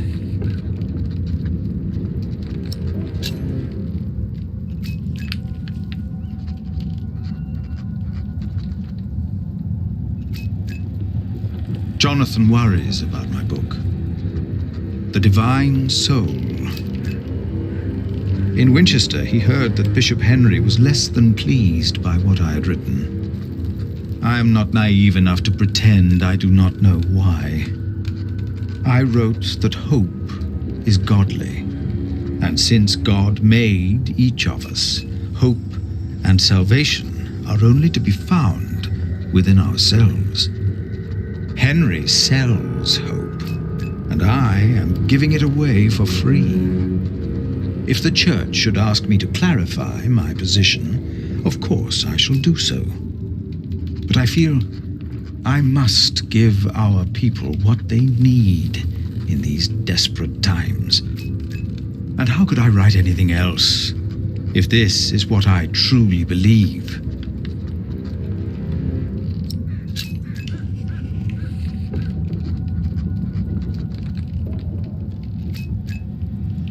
It must be well after midnight. With you, I can be honest about what truly troubles me. Jack told me that he was responsible for the fire in Kingsbridge. I know that it was a long time ago. He told me it was an accident, and I don't think Tom knew either.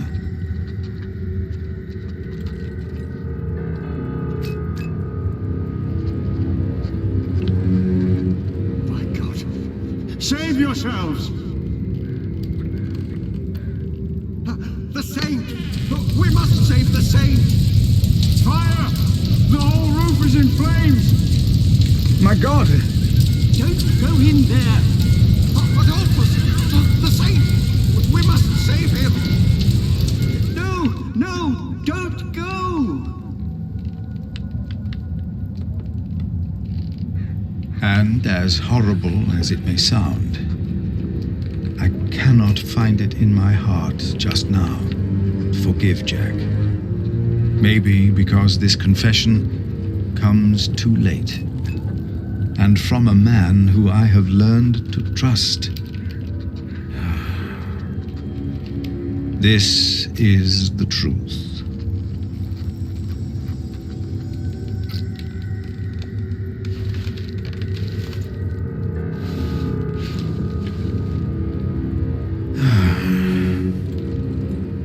should get some air, Francis. The storm has settled down.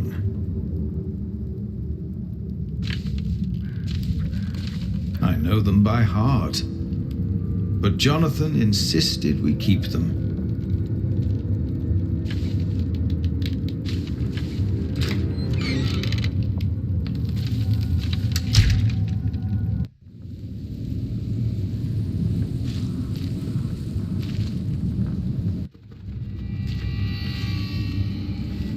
Hello? I thought I saw someone.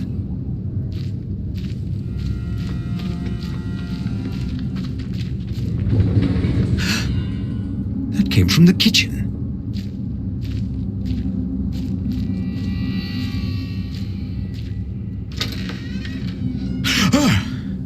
Oh, it's you. You startled me. I thought I heard something. Was that you? No, but I heard it too. Maybe Aliena came back. No, she's asleep. She returned a few hours ago. Damn it. Jack. Sorry. There's someone in the kitchen. Yes, I think you're right. Stay behind me. I'll go ahead.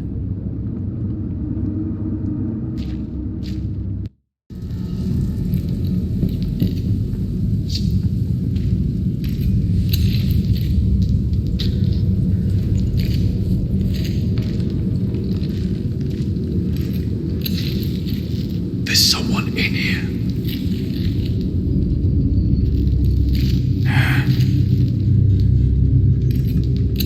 Outlaws.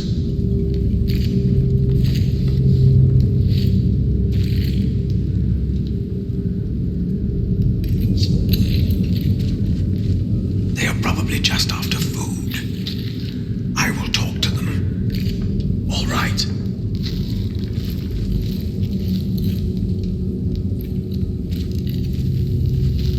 Please, listen.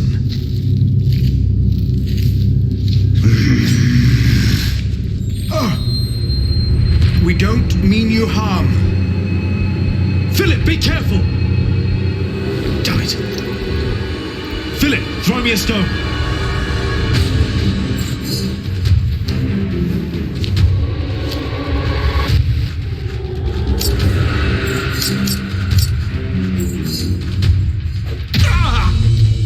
Jack, no! It's him. Brother Marcus. Brother Marcus? He took Cuthbert's keys to steal food here from the kitchen. Because of me, Remigius found out. And he left. We never saw him again. Looks like he came back.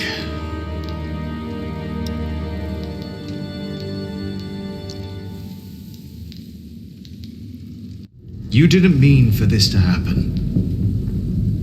No, but... What about him? Don't be afraid. Ah! Why did you do that, you animal? I will get the others. No! What? He's just a child. Just a child. Jack forgave the child, just like that. And I forgave him. For that was what he had been when he arrived in Kingsbridge. Just a child. Who was I to judge this man for not confessing earlier what he had done? I had never told his wife, Aliena, that I was responsible for her fate and for her father's. Even that night, when we all met, I did not dare to tell her.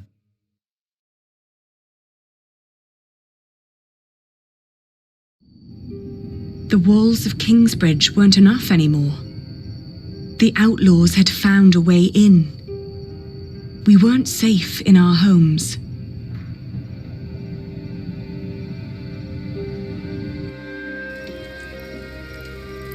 So this is what it has come to.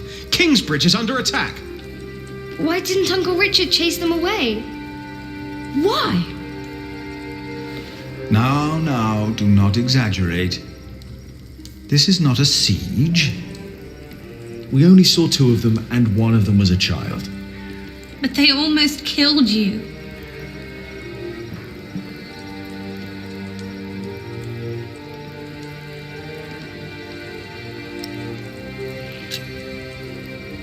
They were just looking for food. They didn't mean any harm. It's the drought. It destroyed all the crops. They must eat something. Desperate or not, they're only the vanguard of a full-scale invasion. If we had a decent earl, the people wouldn't be starving. It is all too easy to blame a desperate child. Forgiveness is much harder. It is. But forgive we must.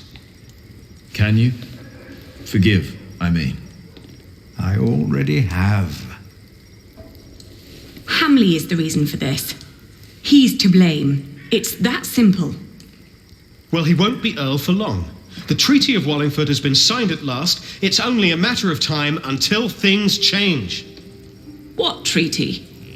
Winchester is in turmoil about this right now. Stephen and Maud have signed the treaty. Maud's son, Duke Henry, is to be crowned the next king. And, by agreement, all lands are to be returned to their previous owners. But Stephen will continue to rule as long as he lives. The earldom will be ours again. It will not. Why the bloody hell not? Bloody hell. Language? No one will enforce this until Stephen is dead. What is to be done then?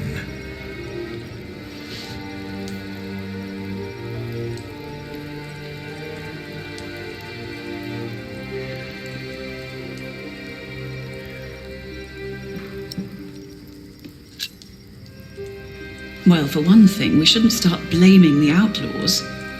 I agree. They're not our enemies. The outlaws and us are all sitting at the same table.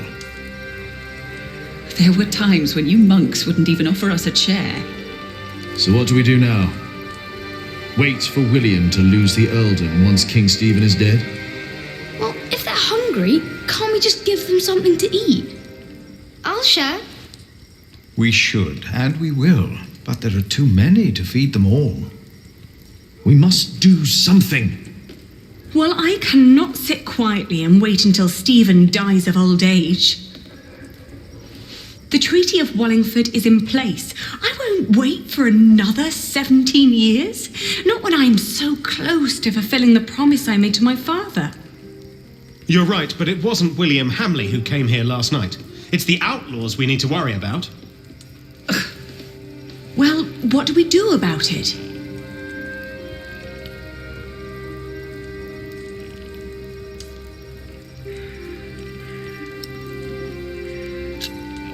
A few more months like this, and we'll be where they are now.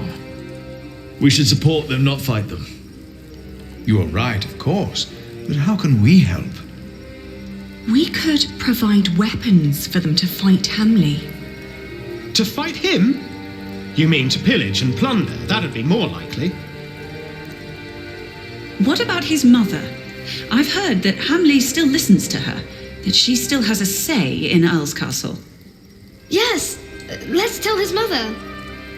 If we spoke to Regan Hamley, we might not need a physical confrontation at all. That'll never work. We have to assault them and take back our father's castle. Even if that means fighting alongside the outlaws. I don't like either choice, to be honest. Neither do I. So, what do you think, Aliena?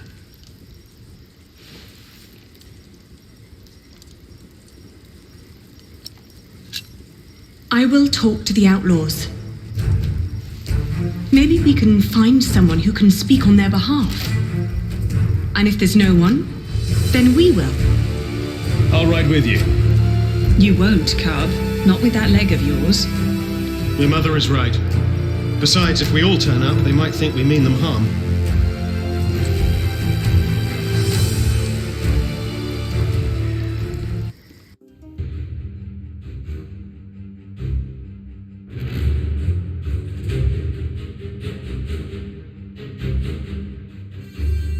Our hopes of meeting allies on the road to Shiring were fading with every mile.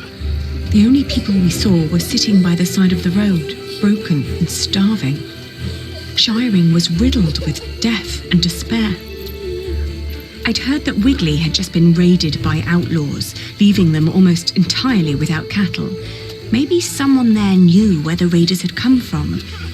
But Calford, on the other hand, had a recent falling out with William Hamley. There was a chance that they would be quick to join our resistance.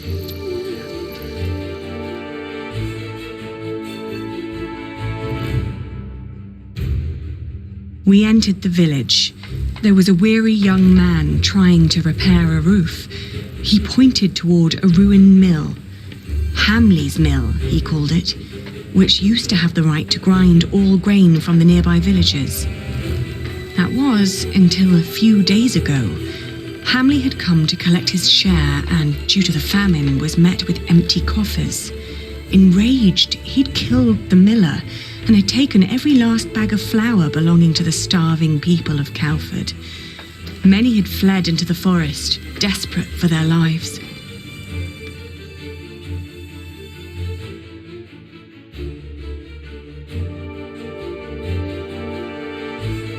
As we reached Wigley, we met a farmer tending to a scrawny chicken. She told us that Hamley had claimed ownership of all their cattle. Shortly after that, the cattle vanished. Raiders had taken it, throwing William Hamley into a fit of rage. Some say they recognized the thieves, neighbors who had once lived among them. They were long believed to be among the dead. Were we really building our hopes on a pack of ghosts?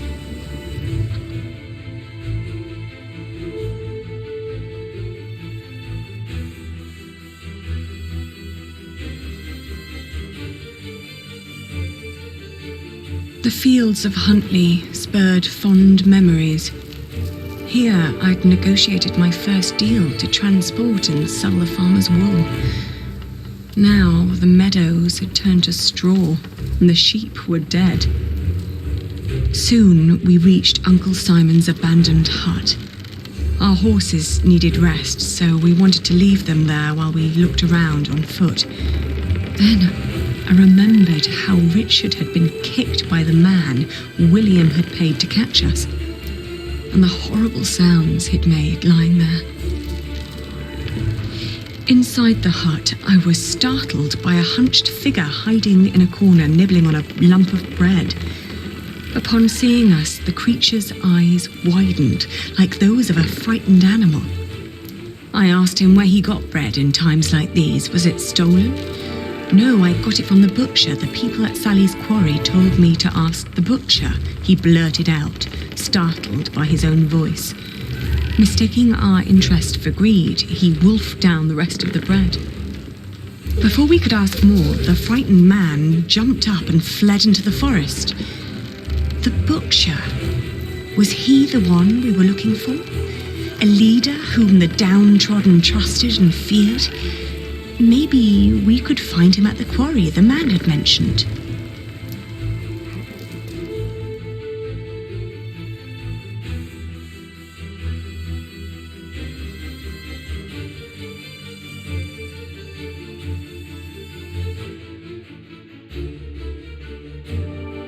The abandoned quarry was teeming with activity.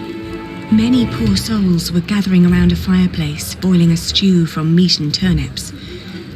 It was plain to see that these people weren't held together by blood or profession, but by hunger and desperation. And by their numbers, I thought, that could make them quite dangerous. Were these outlaws?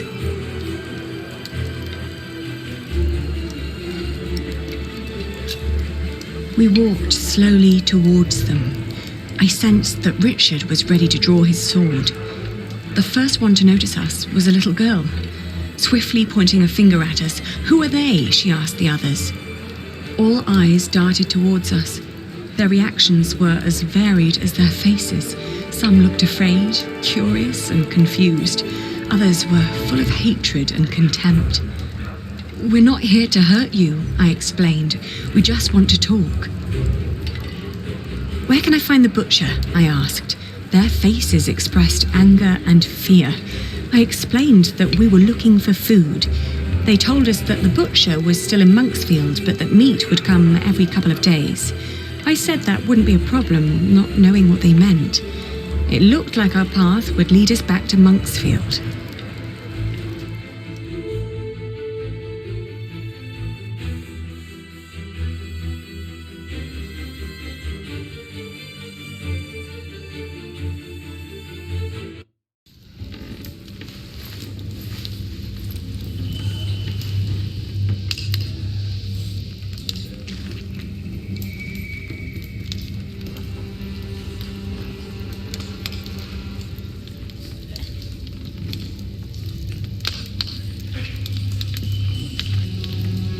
Thank you for giving me and my friend shelter the other day.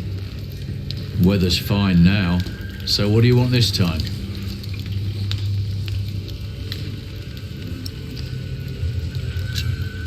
We're looking for the butcher. The butcher of Monksfield has long since moved away. Damn, I can't believe it. No need for cursing, young man. If you bring me an animal, I can prepare it for you. Do people call you the butcher then? Why'd you ask? What do you want? Do you have a lot of outlaws passing by? You don't see it in their faces, dear, but we all have been failed by the law and our leaders. Don't you agree? I asked because we feel the same way. And we're looking for a way to make things right again. Is that so? We're looking to build an army, to invade Earl's Castle and kill Earl William Hamley. Oh my. If it was that easy, someone would have done that a long time ago. The poor souls I meet, they're just simple people. They're not an army.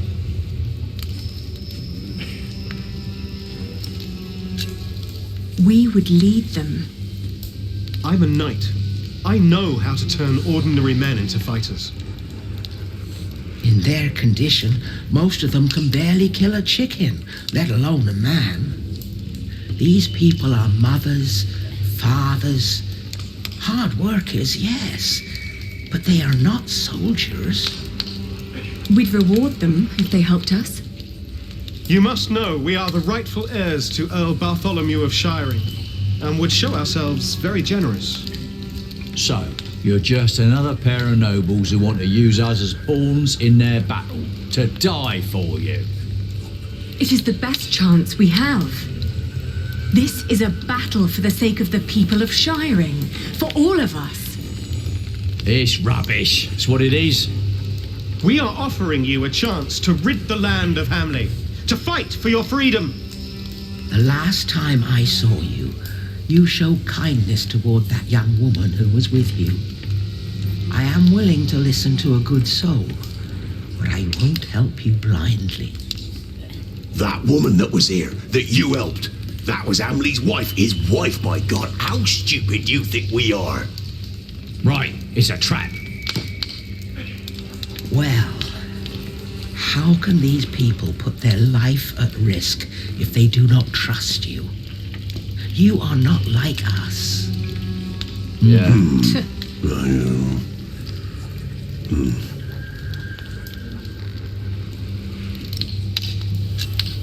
Oh, I know what it's like to live in poverty.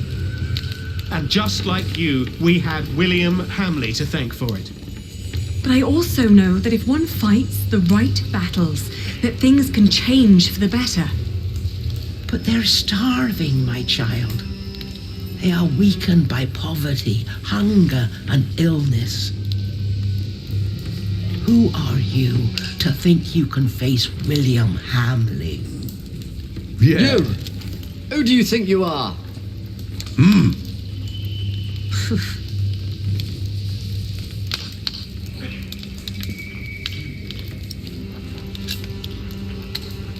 We are the children of Bartholomew, Earl of Shiring. Our father once ruled with a firm but benevolent hand. You must remember how good you had it. Well, better than now, but that's easy. He did have guts, though, trying to take on Stephen. So, you are his daughter and son, you say? Yes, all we know we learned from him. Yeah, good point. Yeah. Yeah! Mm-hmm. Even if we work together, Hamley is too powerful. You ask us to sacrifice our lives for your noble cause, these people will die.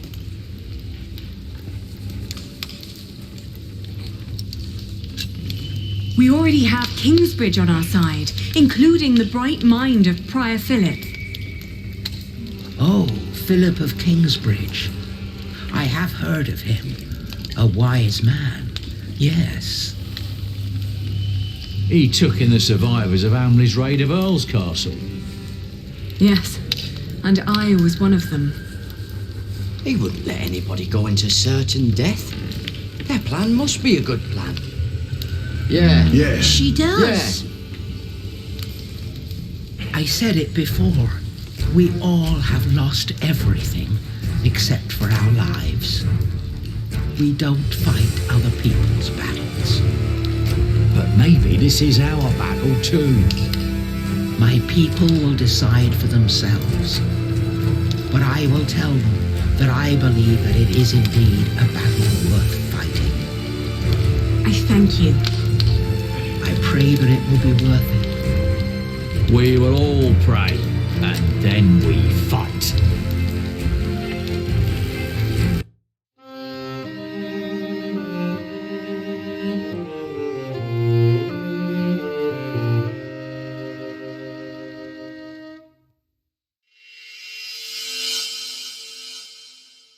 And so, after 17 years, I finally returned to the place I'd once called home.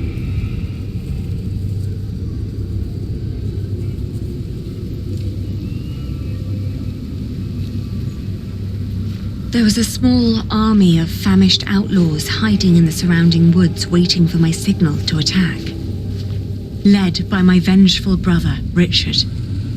But I had to be sure that Elizabeth was safe. The poor girl who in my stead had been doomed to become William Hamley's wife.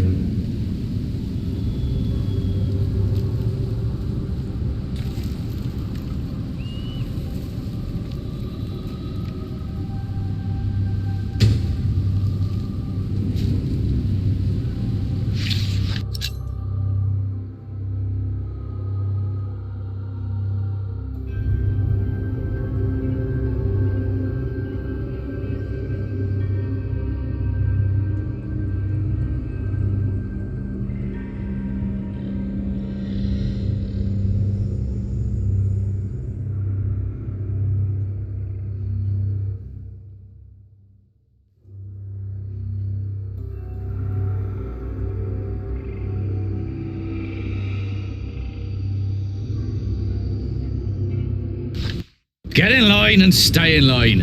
You'll all get your chance to pay your dues to Lord Hamley, you hear? So no pushing.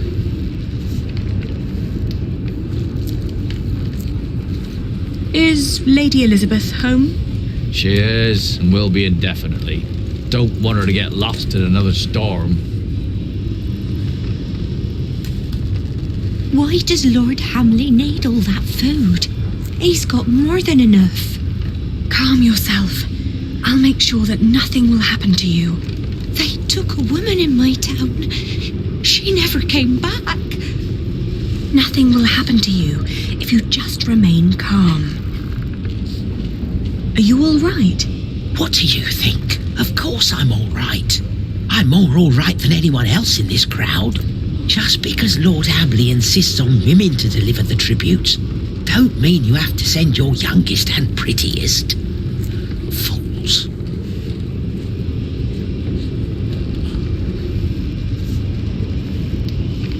Patience, patience. Everyone will get a chance to pay their dues to Lord Hamley. What do you think you're doing? Get back in line before the sheriff sees you.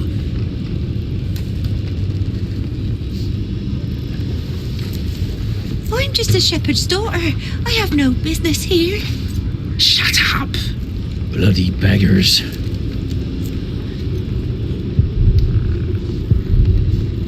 I want to go home.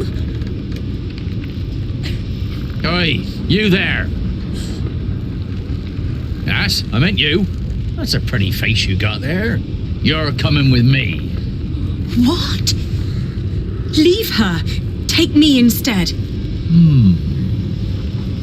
Well, whatever. You'll walk to the other side of the yard and talk to Walter. You'll get you settled. And don't you dare stray from the path.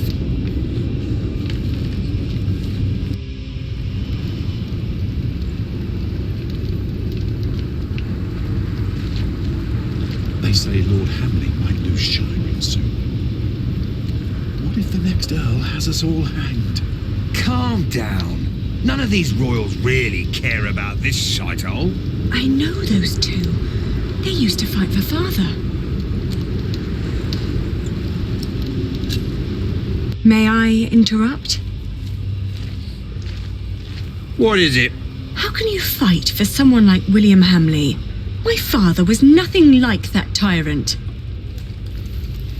Oh, dear Lord, it's you. You always sat in your neat little keep playing hostess to his well-off guests, while the poor snuffed it just as they do now. Well, at least William treats us as his equals, and not like pawns on a board of nine men's Morris.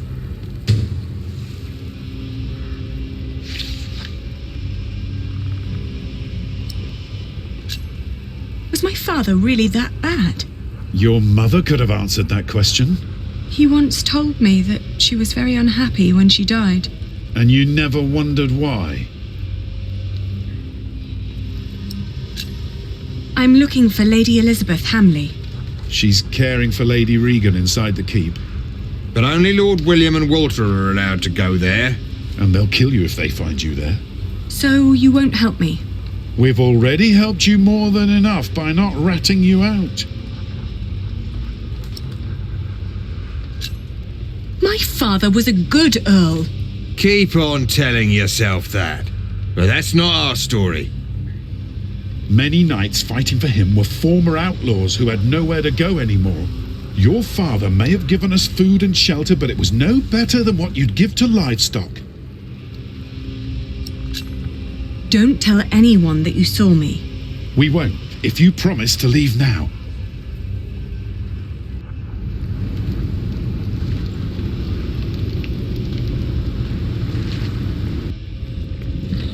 Are you done yet? Almost. Let me just see if I took enough.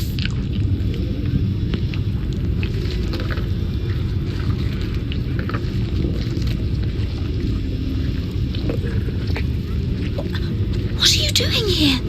You need to leave. Don't come any closer. William has me watched.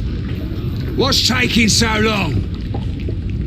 I forgot the pork. I'll be out shortly. Wait a moment, then follow me.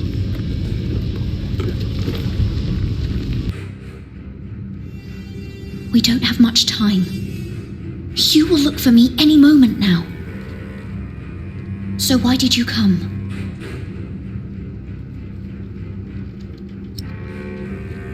I'm waiting! King Stephen has declared a truce with Empress Maud. William's tyranny is over. This land might finally see peace again.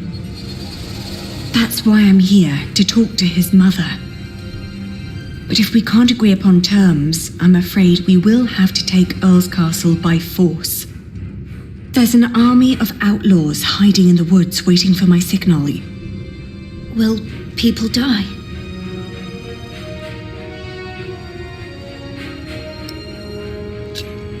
Yes, people will die. That's why you have to come with me. I can't. Not without Lady Regan. You need to save Lady Regan first.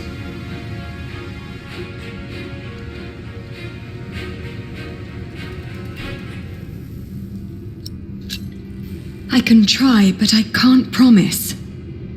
I won't leave until I know she's safe. I'm sorry. Hurry up in there!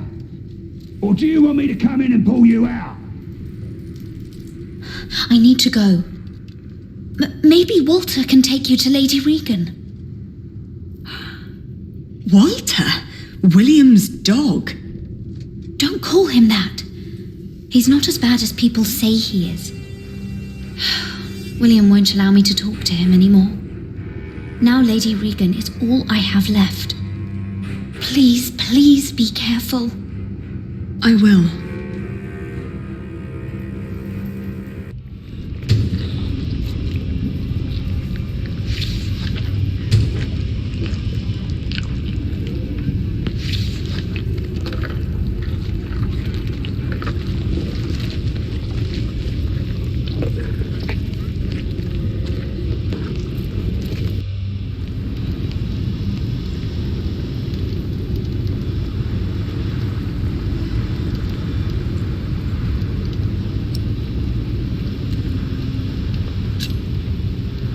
Elizabeth claims you aren't such a bad person after all.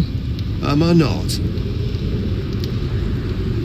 Have you forgotten that I killed your family's steward? You got problems over there, Walter?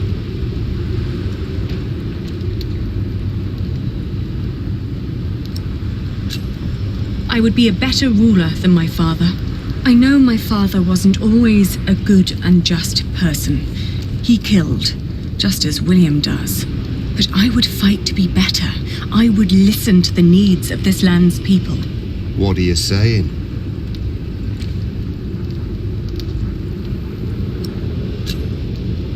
I need to talk to the Lady Hamley. I want you to take me to her. You've got guts, I'll give you that. So, you think I'm a nice bloke? And you think this is enough to convince me that you'd be a better ruler than anyone who came before you? Don't make me laugh. Shoo! What?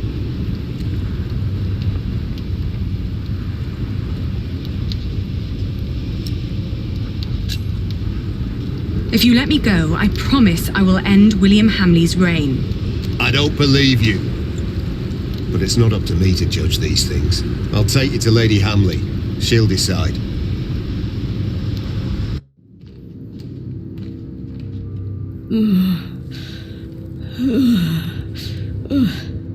My lady? Elizabeth, could you get me some water, dear? Yes, my lady. But first I need you to wake up, my lady.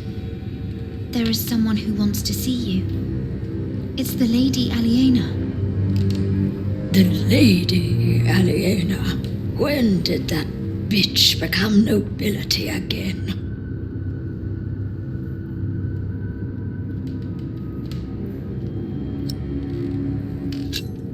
I'm certain you've heard about the treaty the king made with Duke Henry at Wallingford Castle. I have. I have also heard that it's a muddled mess. It is a complicated deal indeed, but one that will end the war. And one that makes my family the rightful owners of this earldom once more. Only by word. There's no one who would come to enforce this, not even the king.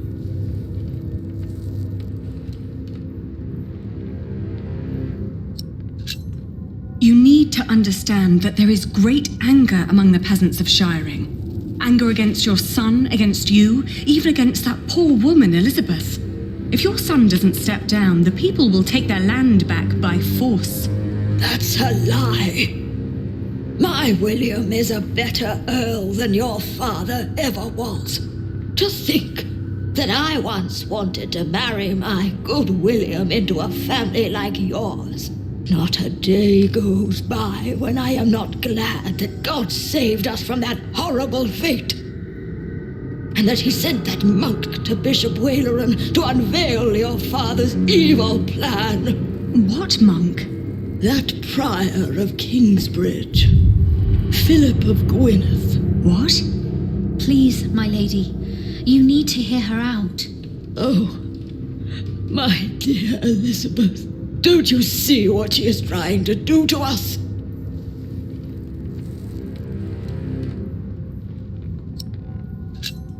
I promised your son's wife that I'd make certain you'd be safe.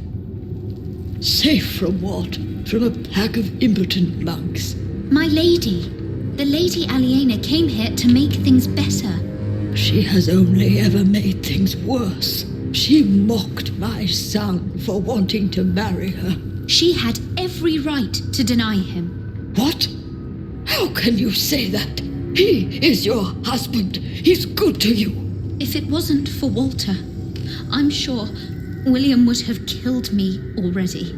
I have an army outside the gates, ready to attack. What? It's up to you if this ends in a bloodbath or not. It's all up to you. In the name of the true Earl of Shiring, make them suffer! They're coming. Mother, we're being attacked. What's going on here? What's that bitch doing here? She's trying to bargain. She's trying to take everything. Is she? Is she now? Leave it. Shut up, old man.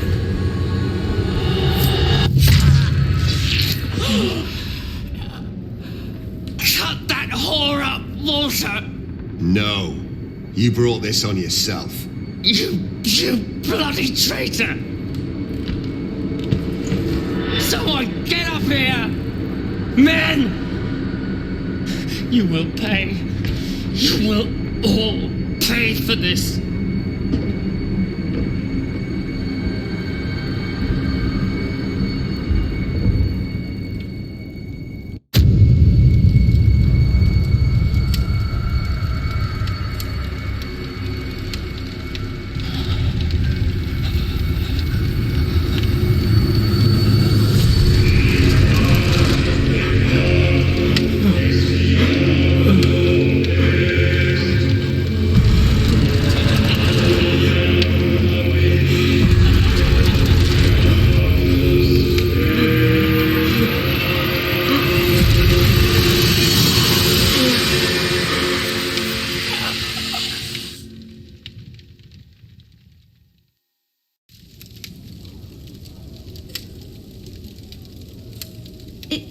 Is he dead?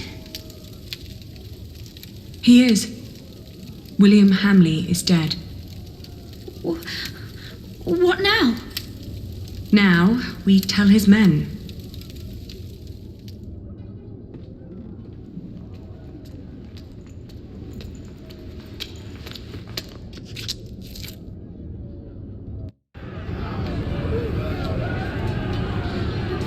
Stop! Stop fighting! Drop your weapons immediately!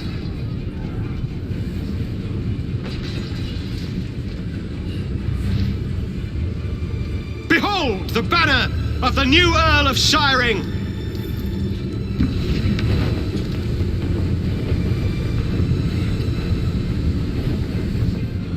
Everyone, listen! Lord Hamley is dead! The castle now belongs to the former Earl's family again. What? You're shitting us! It was the King's wish. Who killed him? He died because he refused to hand over Earl's Castle peacefully. It's time that he is succeeded by a just and true leader.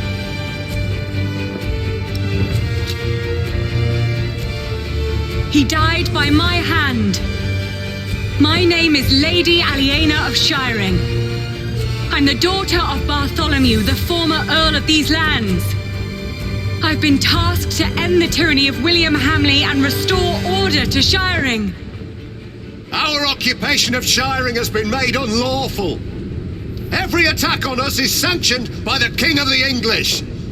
So what will happen to us then? I shall tell the king that William Hamley forced you to do his bidding. That every atrocity done to the people of Shiring was his doing and his alone. What? These bastards need to be hanged! Yes, hang them! Hang them! You will get your chance for redemption. by helping the people of Shiring recover from your own cruelty, and by rebuilding their homes and tending to their fields. Ali, I know that you're a much better leader than I. Without you, we would never have come this far. You never hesitated with swearing and fulfilling the oath to father. In the end, I will be the Earl in name only, but you shall be the true ruler of Shiring.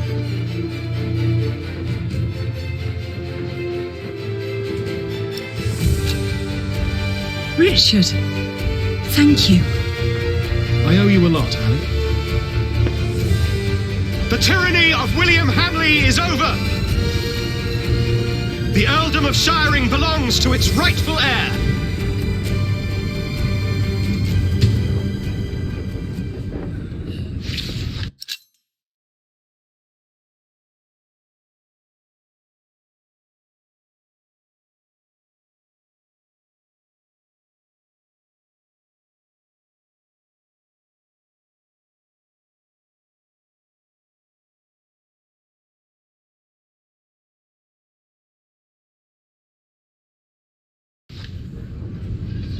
Send a messenger to Kingsbridge to let Prior Philip know that Shiring is finally free!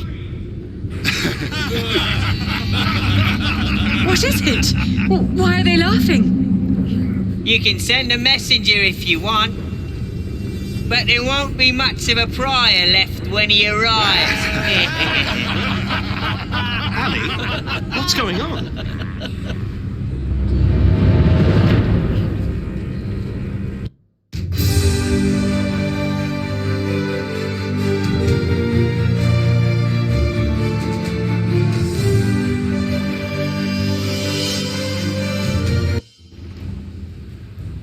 The Pope believes we should either burn him or make him Bishop of Kingsbridge.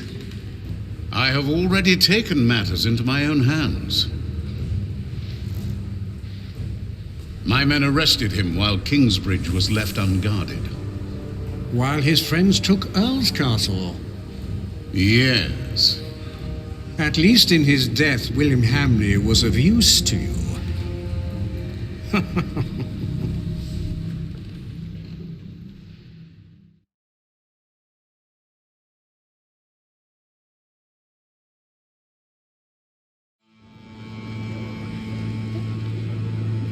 Look at all these people.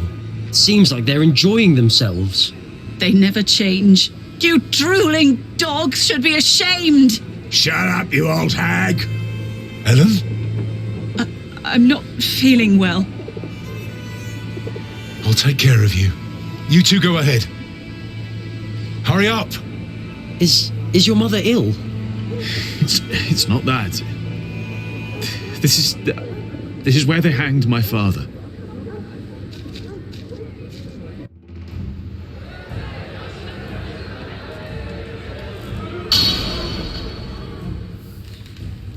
The trial begins.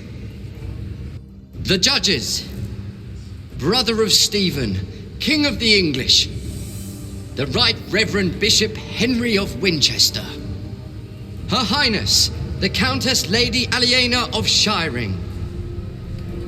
Presiding over the trial, the Right Reverend Bishop of Shiring and Kingsbridge, Wailerun Bygod.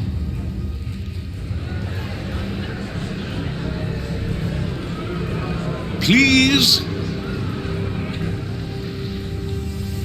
The church is not without fault. We have gathered here today before the eyes of God to accuse one of our own. He wrote in his book that the church and the papacy are not necessary as intercessors between God and man.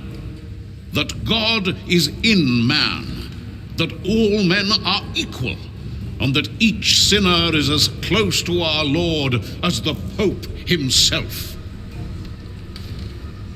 Now, we ask God for his judgment, for his is the kingdom, the power, and the glory.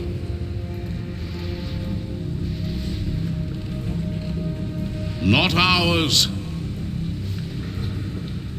and not yours. You stand accused of heresy. Philip of Gwynedd, how do you plead? Answer! Prior, respond to Bishop Waleran. I am not guilty. Innocent.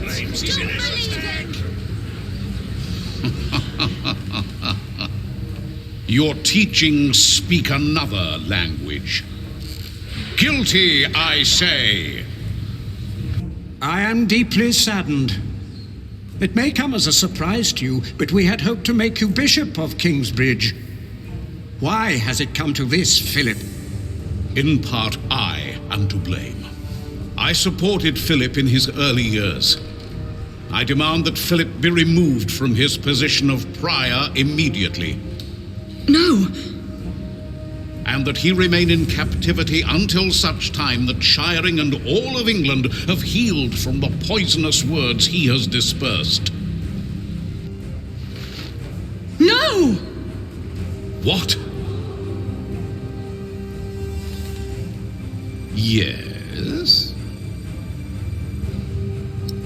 Do you not agree with the Church as well, my lady? In what way exactly are Philip's teachings heretical? Philip of Gwynedd has said that each of us is in part of a godly nature, for God has made us in his image. Therefore, he claims that none of us, not he, not the bishops, not even the Pope, is closer to God than any other man or woman. Heresy! Christ made his apostle Peter his first pope. He and us, his church, hold the keys of the kingdom of heaven. Yes! The Bible also tells us, let a man be known by his actions. Philip made Kingsbridge into a prosperous place for its people and for the church you claim he disrespects. That is true, Lady Aliena. Yes. Let a man be known by his actions. Call in Remigius. The Prior of Shiring, Father Remigius.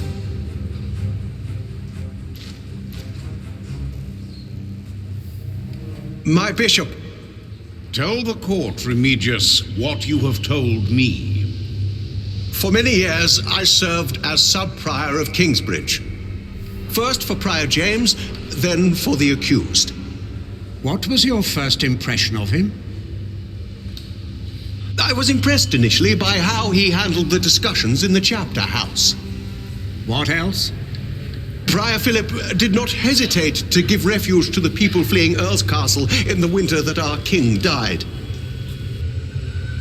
Is that not a good deed? A true Christian act? You do not know him as well as you think you do, Lady Aliena. Today, that will change. Then, on the day of our first fleece fair, we were attacked. I heard. It was terrible. I tried to soothe the woman's pain by reading the scripture to her. Our master builder's wife tried to put a spell on her with poisonous herbs. And Philip intervened? Yes. He pushed me aside and gave the woman poison.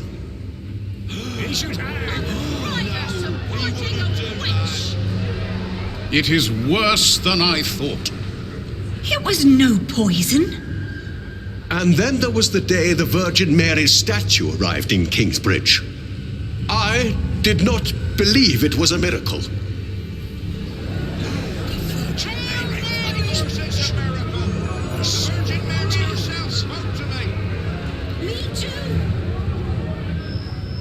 Clearly it is a miracle. I hear of many who were healed in Kingsbridge.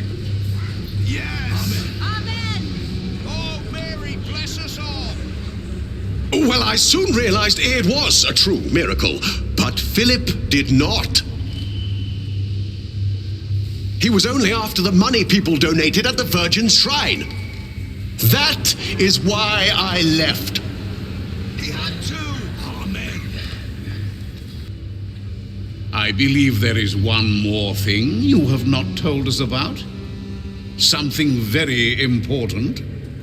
Yes. Philip has fathered a child.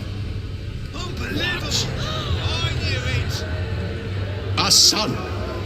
And he raised him in the priory. He is guilty.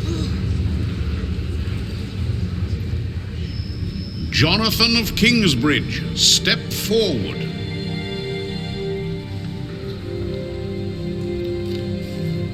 This is preposterous. Is it? Is this true? Are you Philip's son? Answer the question, Jonathan of Kingsbridge. Philip has always been like a father to me. But he's not my father. How do you know that? He told me. And how do you know he spoke the truth? Speak. Answer the bishop.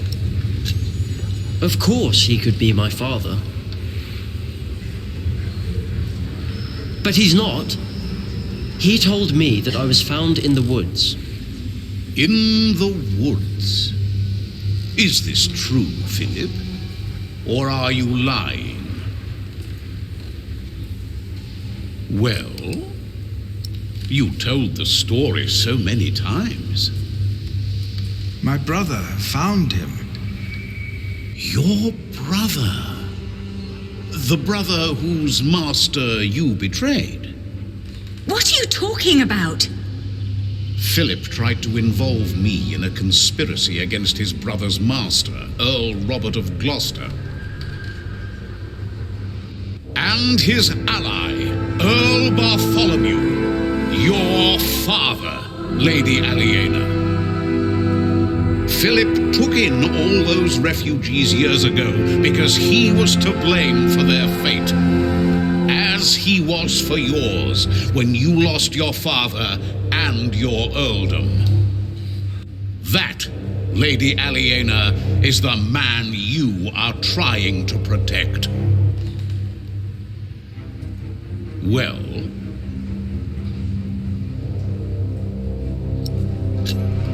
I know that he is a troubled man. We've all had to make hard decisions, decisions that seemed right at the time, when indeed they were terrible mistakes. I am thankful that I was forgiven when I made a mistake. Now I forgive him.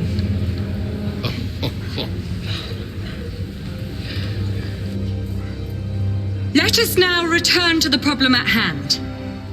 There is a man who witnessed how Jonathan was found in the forest. A man who can shed light on who Jonathan's father really is. And who is that? My husband. Step forward.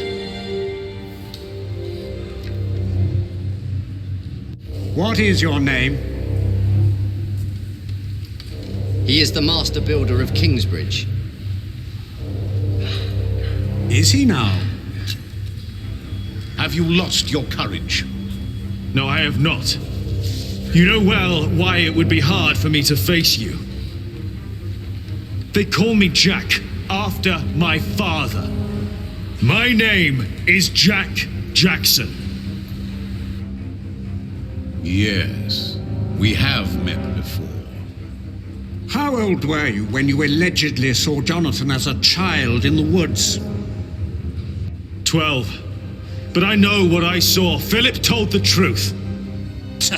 You were a child.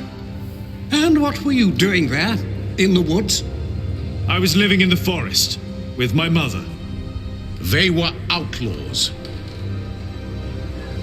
Prior Remigius is the most trustworthy witness we've seen today, and his statement was quite damning to Philip. The distant memories of an outlawed child cannot convince me otherwise. He fathered a child! Let him go! He would never do that! And yet, Lady Aliena is right. We do not know enough to judge him as harshly as you proposed, Bishop Waleran. You are right, Bishop Henry. As I said, it is not up to us to judge this man. Philip of Gwynedd has pleaded innocent, but how innocent is he? We ask God for his judgment. As Bishop of Kingsbridge and Shiring, I demand an ordeal by fire. This is madness! Philip of Gwynedd will be tried and judged at the stake.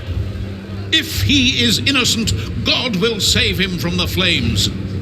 If he is not, then he will burn as the heretic and sinner God has declared him to be. No!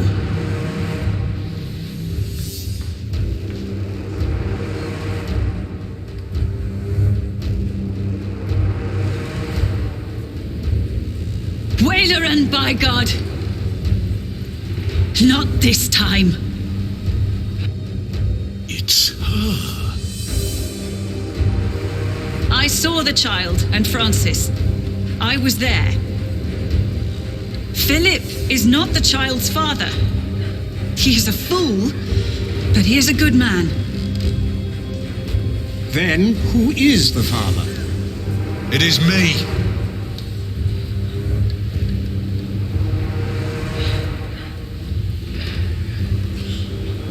They are all in this together. This woman is a witch and an outlaw, living in sin with a thief. He was hanged in Shiring 30 years ago. He was not a thief. He was a good man. You've murdered him, Waleran, by God. What is this nonsense? He was a thief. He stole a golden chalice and melted it down and sold it. What chalice? The chalice of the Eucharist. He stole it from the Cathedral of Kingsbridge. Sacrilege. Yes, Friar James of Kingsbridge caught him red-handed.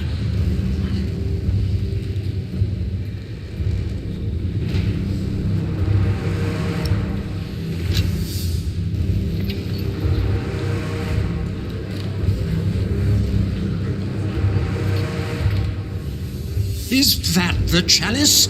You said it was melted down and sold. Fall not for their lies. That could be any chalice. This does not prove a thing. Where did you find this chalice? In a secret chamber. We believe Prior James hid it because he felt guilty for falsely accusing Jack's father. What proof do you have?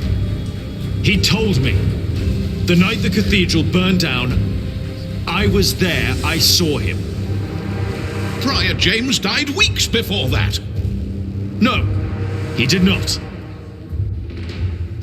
Bishop Henry, he speaks the truth. Order! I will give you until sunset to produce a witness who can prove your accusations against Bishop Waleran. Not just this chalice. If you fail to do this, I will make sure you are tried for defamation. Philip of Gwynedd, you will stay under arrest. The trial recommences at sunset.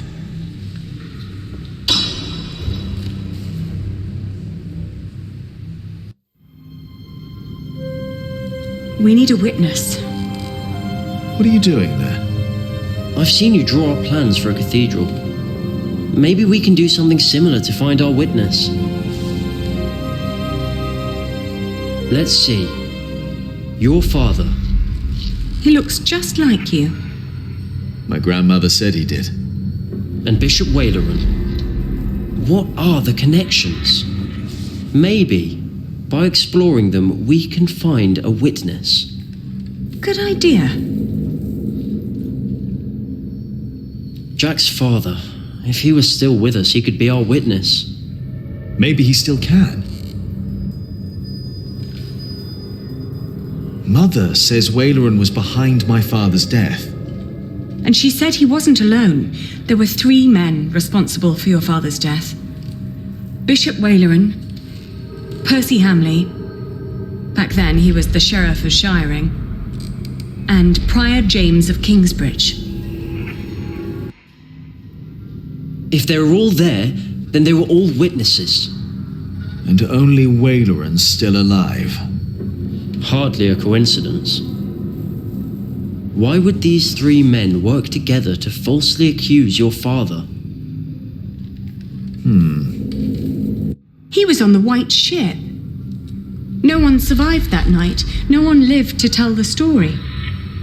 Yes. He was the sole survivor.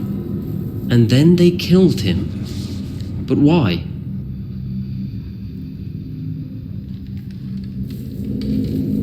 James was the prior of Kingsbridge.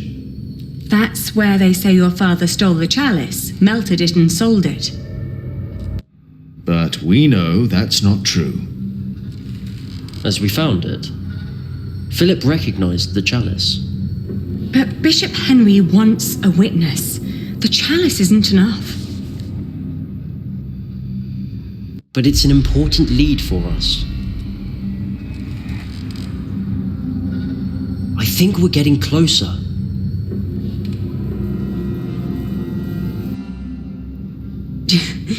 James claimed that your father had stolen the chalice and sold it. But instead, James himself hid it in Kingsbridge, in the crypt.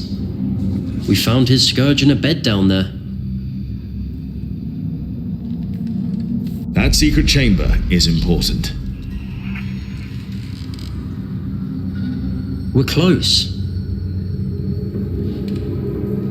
Everyone thought Prior James was dead, that he broke into the ice. And now we know he was hidden away. Why did his monks believe he was dead? Sub-Prior Remigius told everyone he had found James' rosary by the river. So everyone thought the body had been washed away. They buried an empty casket. But how is Remigius involved? Philip told me that Remigius was there when Waleran made Philip prior. Waleran and Remigius knew each other.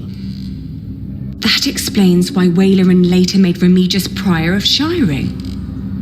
And Remigius recognized my mother when we arrived in Kingsbridge. He must have been there at the time my father was arrested.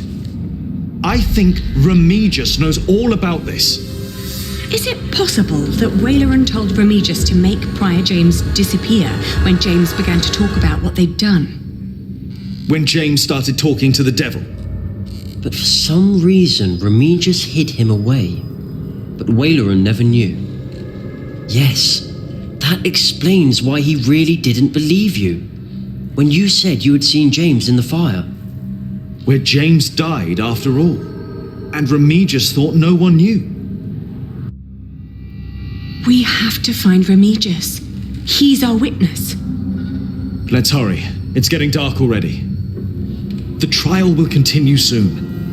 People know you two. You shouldn't walk around shiring like that. He's right. I'll go look for him. All right. Take care of yourself. And Jonathan. Yes? We will talk later about what was said today. About Tom. All right. Remigius, now where are you?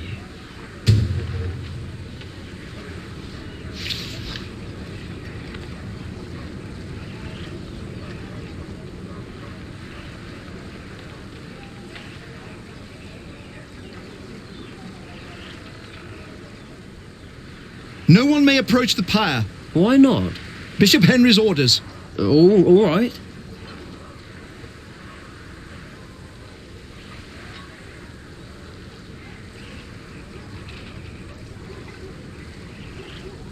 Do you want to go in, Father? No, not yet. Thank you. Are you not with Prior Philip? Yes, I am. I pray they'll set him free. He's a good man. He is a heretic! You're fools! Look at yourselves! Who are you to judge a man who has never hurt anyone? Forgive them, Father. We don't judge him, but God will!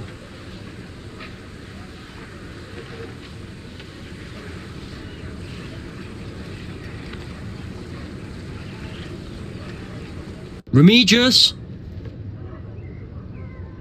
I don't think he's here. Wait, was that him? I think I saw him.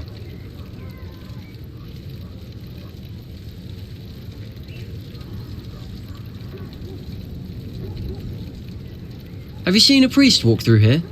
Father Remigius? No, sorry, I haven't. All right. Hey. Yes? You're Jonathan, right? Yes, I am. And who are you? Never mind, but there's something you should know. Tom Builder. He left you behind because your mother died.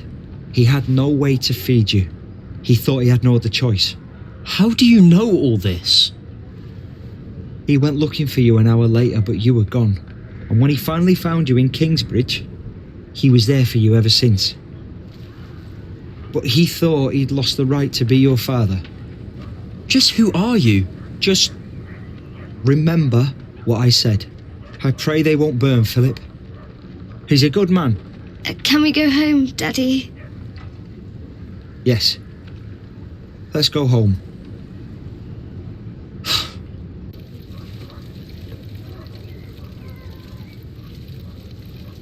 Hello? The door's open. Is anyone there? You had one task. By God! No! Our bishop is very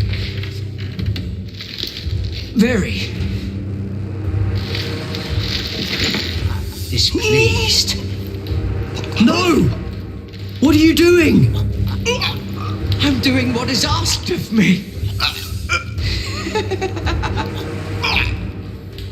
Stop it!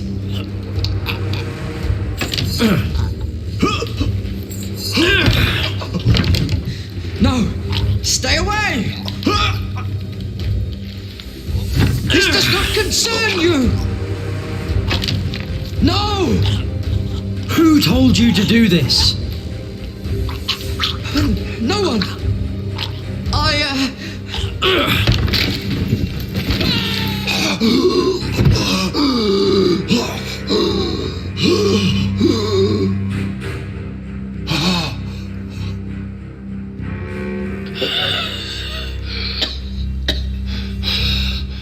Why did he do this to you? I will tell you. I will tell everyone. Do you have a witness? Father Remigius, prior of Shiring. Where is Timothy? What they told you is true. Bishop Waleran wanted the jongleur Jacques Cherbourg dead. He ordered our Prior James to frame him. And so he did. This is a lie! Is it? James lost his mind because of what he did for you. He was about to tell everyone the truth. And then you ordered me to kill him. Nonsense! Let him speak! I couldn't do it. I hit him, but he died in the fire. Jack saw him. It was him. I found the bones after the fire, and I buried them. You should put an end to this, Henry. You really should. Why would I? You should stop this, for your own sake. You knew about all this. Why would I care if that jongleur lived or died? Your brother cared. The jongleur survived the sinking of the White Ship. He saw how your brother's men killed the king's family so that he could take the throne. This is preposterous. Bishop Henry and King Stephen ordered us to kill the man. You want the truth? That's the truth. Right there. It is not.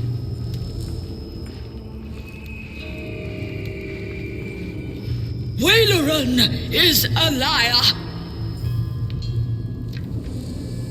Regan Hamley. Who is she?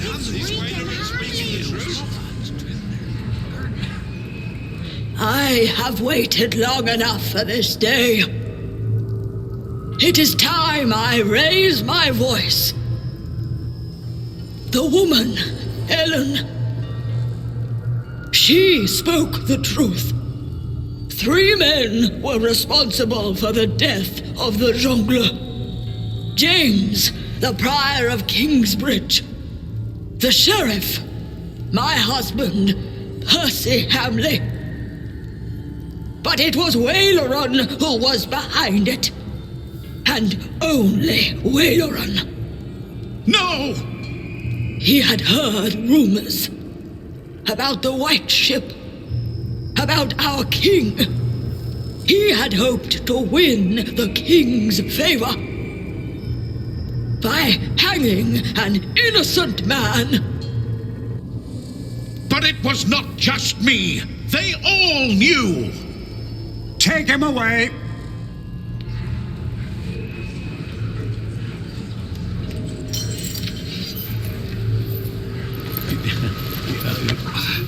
This is for taking my husband's life. It was Waleran! Oh, we did it! It's over! Yes, it's over. Thank you, Lady Hamley. This monk must learn his lesson. The Pope would agree. This trial is not over. Philip pleaded not guilty, but he challenged the teachings and the authority of the Church. The ordeal of fire will take place. To show that the Church is not above God. To show that my brother, the King of the English, is not above God. Not we, but God shall judge this man. This is madness! No! He can't do this! Philip! No! You cannot do this! This is now a matter of the Church, Lady Aliena.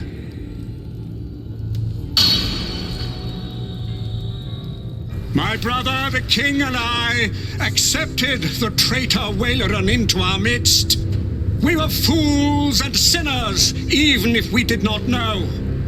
I pray that our Lord will save Philip from these flames, for his salvation shall be a salvation for all of us sinners. Our Father, who art in heaven, hallowed be thy name. Thy kingdom come, thy will be done, on earth as it is in heaven. Light the pyre!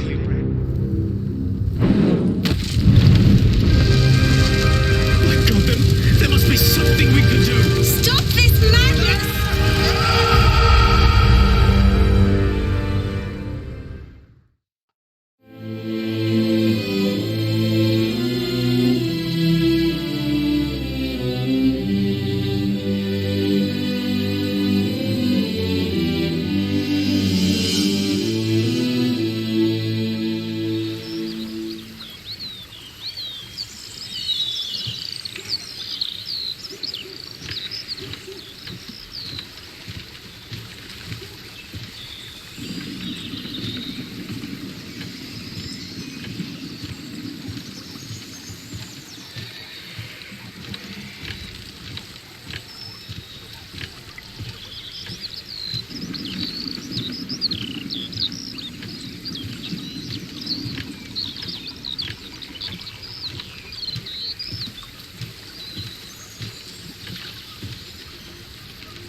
Ah, Philip.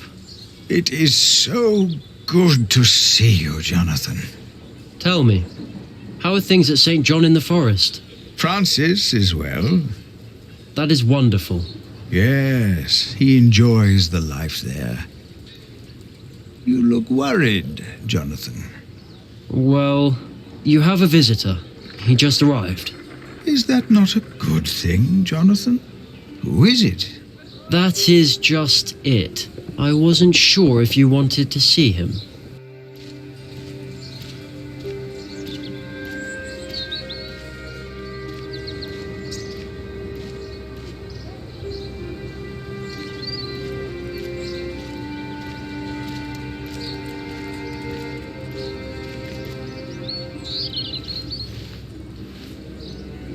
It has been a long time. Ah, yes, it has. I had to know. Know what? The truth is, I never saw God or the devil. Have you?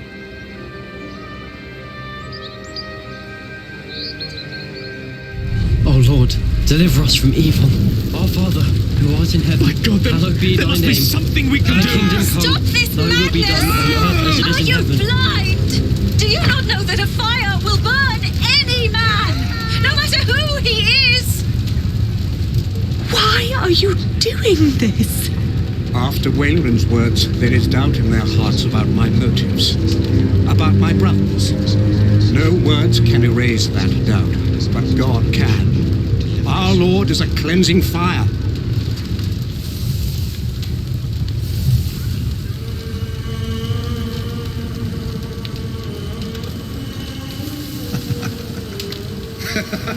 He's still alive.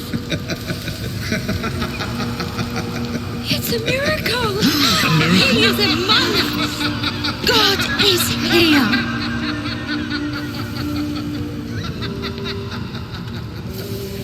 How is this possible?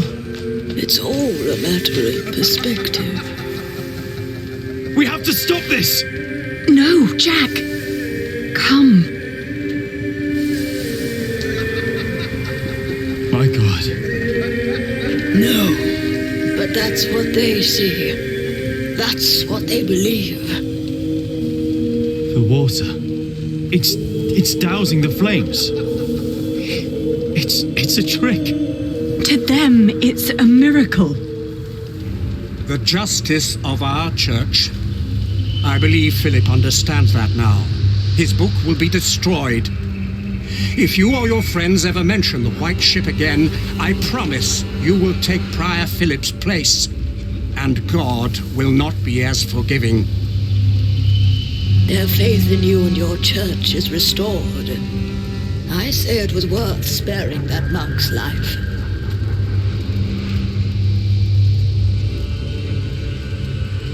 Promise me that Wayleran will suffer.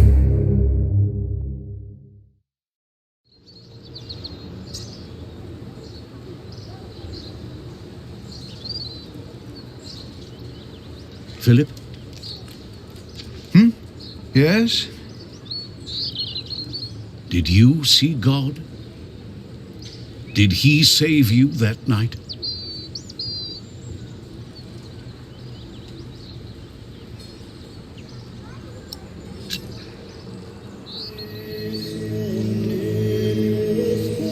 Wayleran needed to find him himself, so I did not tell him.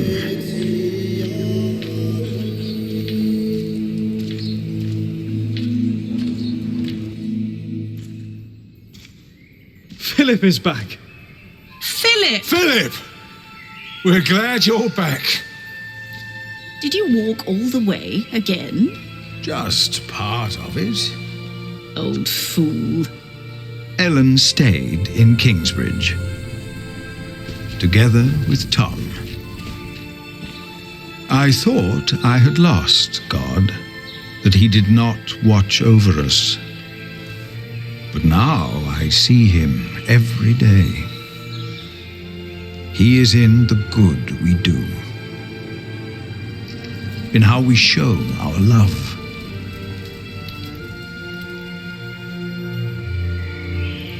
Jack's hands had become rough, his hair grey, but his eyes still burned bright like hot coals. It's good to see you. Aliena's gaze could be as stern as her father's had been, but her heart and wit made her a leader people did not follow out of fear, but out of respect and loyalty. Jonathan told us you had a visitor. Just an old friend. What do you think of this window? Jonathan came to look more and more like his father, Tom. As Prior of Kingsbridge, he is also a builder of sorts. I use mostly warm colours.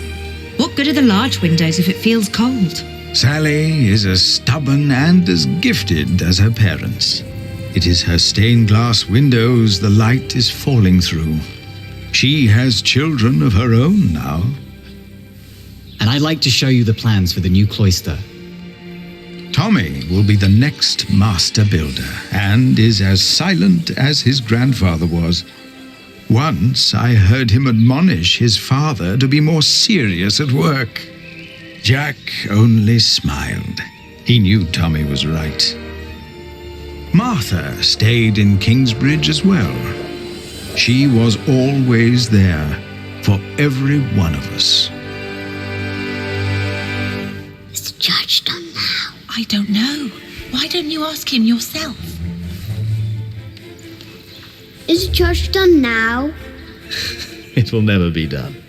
Not in my lifetime. Not in yours. Remember us for what we did, for who we were, and maybe for what we tried to be.